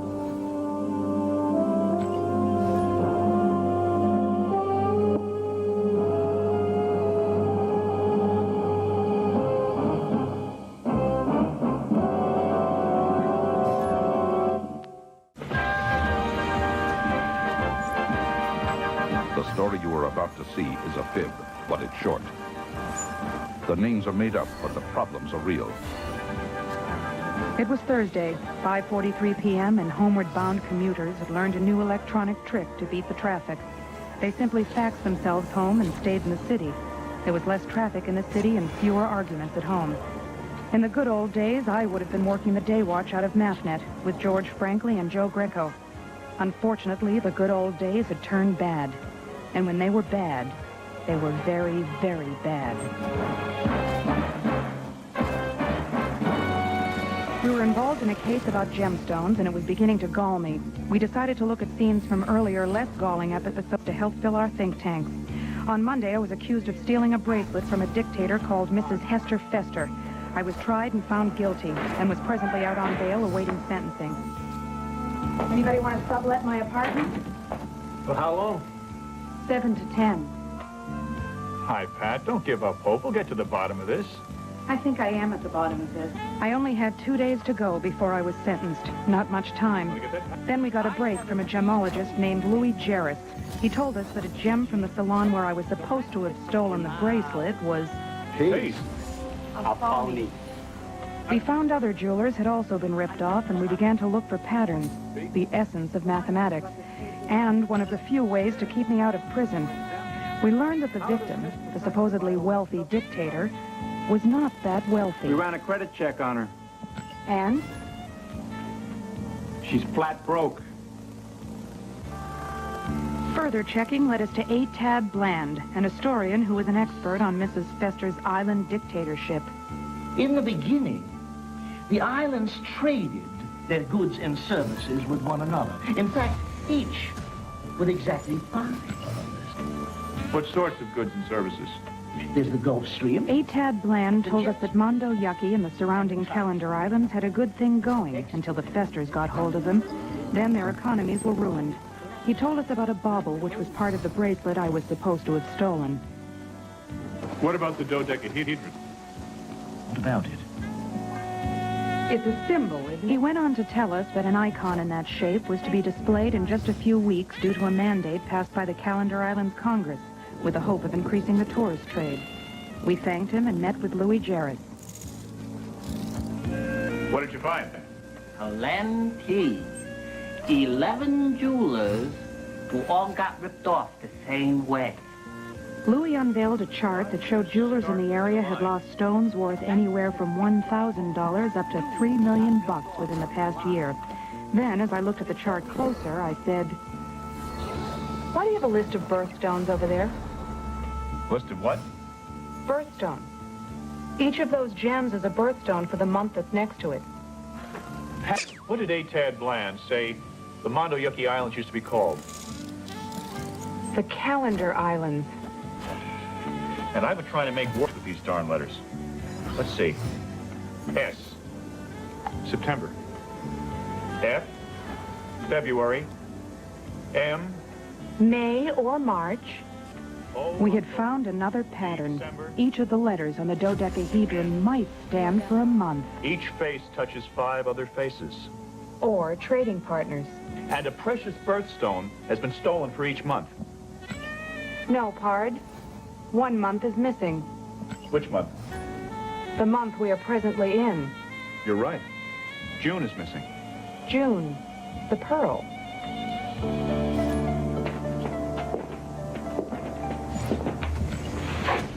Maybe it's time to play. What do we know? Okay.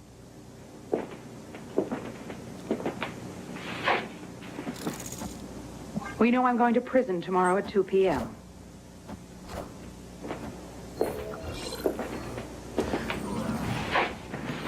Maybe it's time to play. What else do we know?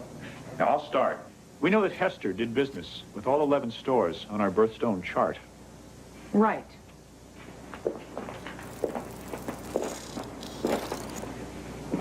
We know the birthstones were stolen during their appropriate month. We don't know that in every case. 7 of the stones were stolen in their month, but the other 4 weren't missed. Right. They could have been stolen any time. If we hypothesize that the gems were stolen in the birthstone months. That fits with Louis's chart.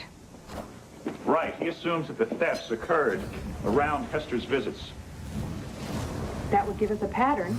What else do we know about Hester's visits? She visited each store on the list twice.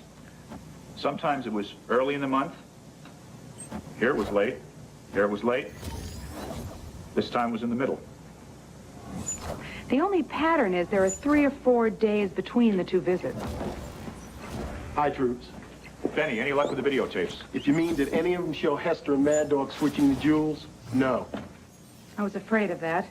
But I did find something. What?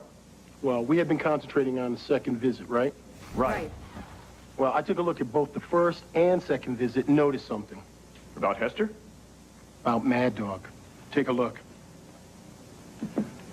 This is a blow-up from a tape taken on the first visit to Middleman's salon. Notice this. What's that? Looks like some kind of emblem. Maybe a dodecahedron. Exactly. Now look at this. A scene from the second visit to Middleman's. No emblem. So what? He didn't wear it on the second visit. That's right, but he didn't wear it on the second visit every time. You mean? He always wore it on the first visit to all these jewelry stores. Never on the second visit. I checked all the tapes. So what's the significance of that? That's what I wanted to know. So I had one of the frames blown up, made even bigger. Notice this. It looks like a... miniature camera. Exactly. Didn't you say Mad Dog was an amateur photographer? That's right, but what would he take pictures of? The jewel to be switched. What do you mean? He could have taken pictures of the real jewel. And then copied it? Sure. Why not? How long would it take a good jewelry designer to copy a gem? Depending on the complexity, I could do it in 3 or 4 days. But that's the time that elapsed between their first and second visits. But how was the switch made? I mean, with precious jewels around, the owner would always be on the scene. That's another pattern I found. In every case, there was an unusual incident. Unusual incident? What sort of unusual incident? There was always a minor commotion. Like the sneezing fit I saw on the videotape? Exactly. Once she had a fainting spell and needed the windows open. Once, she had a coughing attack and needed water. And once, she needed milk for her medication. And once she almost ran over a customer. Me? Right. There was always some minor problem that the owner had to attend to for a few seconds. The security camera was blocked, and that's when they could have switched the jewels. So they have the motive. The country's broke. The opportunity. Sneezing, coughing, fainting, whatever. And the means. 3 or 4 days to have the gem copied. But we still can't prove it. The other thing I can't figure out is, why is she doing it? Because she's broke. No, I mean, why is she stealing birthstones? A lot of birthstones aren't very precious, therefore not very valuable. True. Why not steal diamonds, rubies, or emeralds? I mean, why bother with zircons, aquamarines, or garnets? Exactly. Pat, what did Tad Bland tell us about the icon that's going to go on display? I don't know. Just that nobody alive had ever seen it. And that it is encrusted with jewels. So? So what kinds of jewels would you use to encrust the symbol of the Calendar Islands? Birthstones. Exactly. Mr. Bland told us that Mondo Yuki's had no income for at least 2 or 3 years. So what do you suppose Hester is living on? Mr. Bland, this is George Franklin, MapNet. No, sir, you're Bland. I'm Franklin. You got that now? Mr. Bland, you said the Mondo Yuki icon has been locked away from public view for hundreds of years. No, sir, I'm not calling you a liar. I just want to know, could Hester Fester have had access to it? She has a key to the tombs and could have seen it. Could she have touched it? Uh-huh. Could she have stolen the jewels from it? Thank you, Mr. Bland. And thank you, too, Mr. Franklin. George, do you think she stole the jewels and sold them? Yes, I do. Hester needed the money, and she knew she wouldn't be caught because no one was allowed to see the icon. But then their Congress passed a new law, which made them put it on public display. And there would be no jewels in it. So she had to replace the birthstones or be kicked out of office by the peons. Mr. Franklin! Mr. Franklin! I got news. Yo, Louis! What did you find, Louis? I found where the biggest pearl in New York City is. It's called the Pearly Gate, and it's at Lodestone O'Toole's Pearlorama on 47th Street. We should call and warn them about Hester and Mad Dog. They already know. Hester and Mad Dog made a visit there 3 days ago. When do they due back? Tomorrow at 1 o'clock. Gee, just 60 minutes before I go to jail. Maybe we should have a surprise plan for them when they return to Lodestone O'Toole's Pearlorama. I was just thinking the same thing.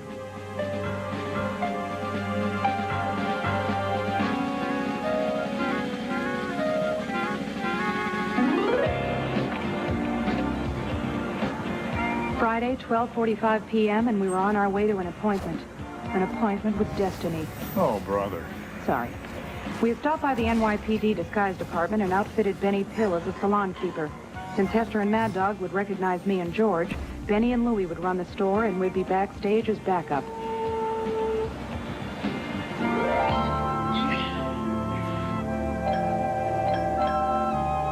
Okay, guys, got it straight?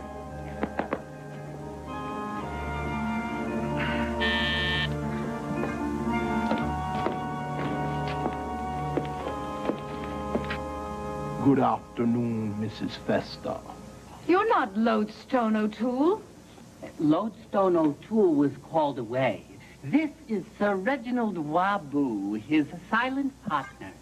I didn't know he had a silent partner. He keeps it quiet. I've taken the initiative to reposition the pearls you said you were interested in. Before we do business, I must make a telephone call. Bring me a phone. The lady said she requires a phone.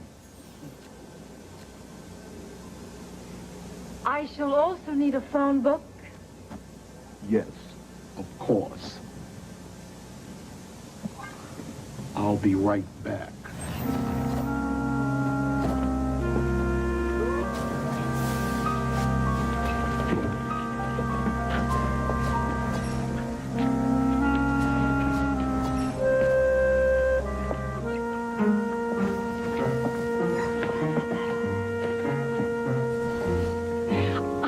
Realized I won't need the phone after all. I totally forgot about a previous engagement. We must take on these. Come, Marion. We'll be in touch. You certainly will. Hold it right there. Don't worry. We have a search warrant. Hester's got it. He's clean. So is she. What is the meaning of this outrage? We're looking for the Pearly Gate, Hester. It's right there, you witless nit. What, do you think I stole it?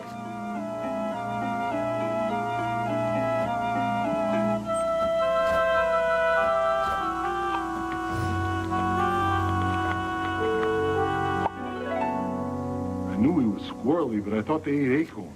This is a test to see whether the pearl is real or an imitation. Real pearls contain microcrystals which come to the surface and grate on the teeth. Well?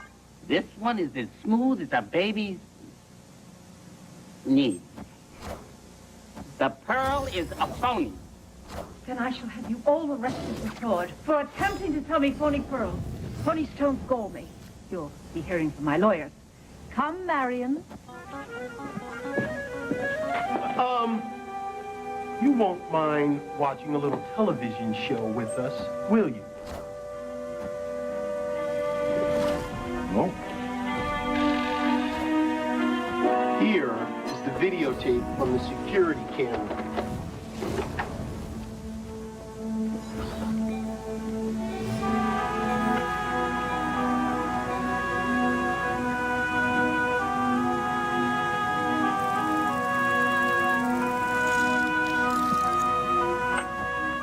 Notice anything unusual?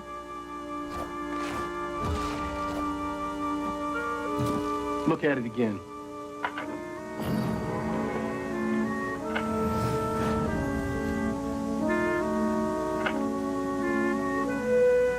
What are you driving at, Penny? Notice Mad Dog's turban. Yes? How many gems? 2. How many has he got now?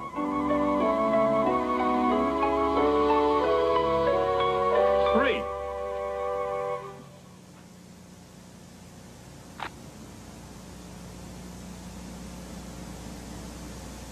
Glue. The hat's covered with glue. So that's how you did it. It's almost 2 o'clock. Let's go to court. I just happen to know a judge is about to perform a sentencing. You have the right to remain silent. To give up the right to remain silent, anything you say can and will be used against you in a court of law. Benny, your hypothesis was right. She stole the jewels from the icon and sold them. Yep. Then she had to replace them or be found out. But how did she frame Pat? Started as an accident. She really lost the bracelet and it fell into Pat's pocket. She planned to palm it, slip it to Mad Dog, and then start screaming. Just another one of those silly little commotions like the sneezing and coughing and fainting. Pat was simply in the wrong place at the wrong time. Mad Dog got greedy and stole an extra emerald from Middleman when they switched the bile emerald. When Hester heard me talking about the videotape in the courtroom, she thought it would really show them making the switch. She panicked. So she had Mad Dog pick the lock on my door and put the emerald in my apartment. That way she'd be sure I was convicted. And it worked. It worked. You were. You've been through a lot, Pat. And because of that, we chipped in and got you a little something. Oh, guys, you shouldn't have.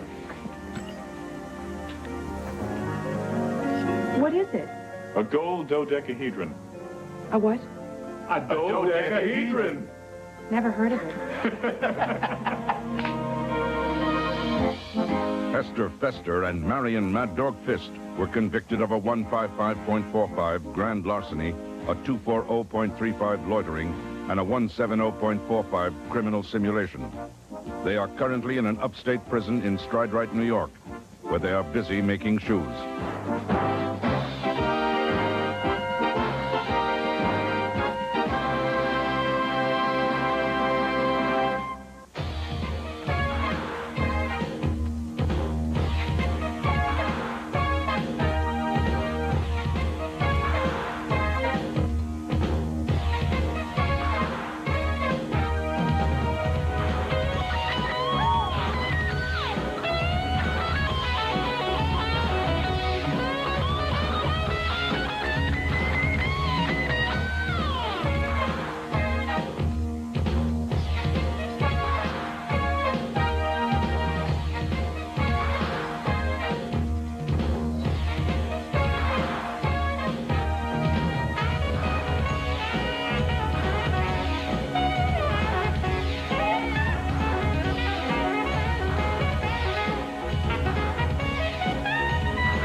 100% of Square One TV is a production of the Children's Television Workshop. This program was made possible by grants from the National Science Foundation, the Carnegie Corporation of New York, the Corporation for Public Broadcasting, and by the financial support of viewers like you. Corporate funding of Square One TV is provided by the Intel Corporation Foundation. Intel's technology is the brain power for computers in your life. Intel, the computer inside.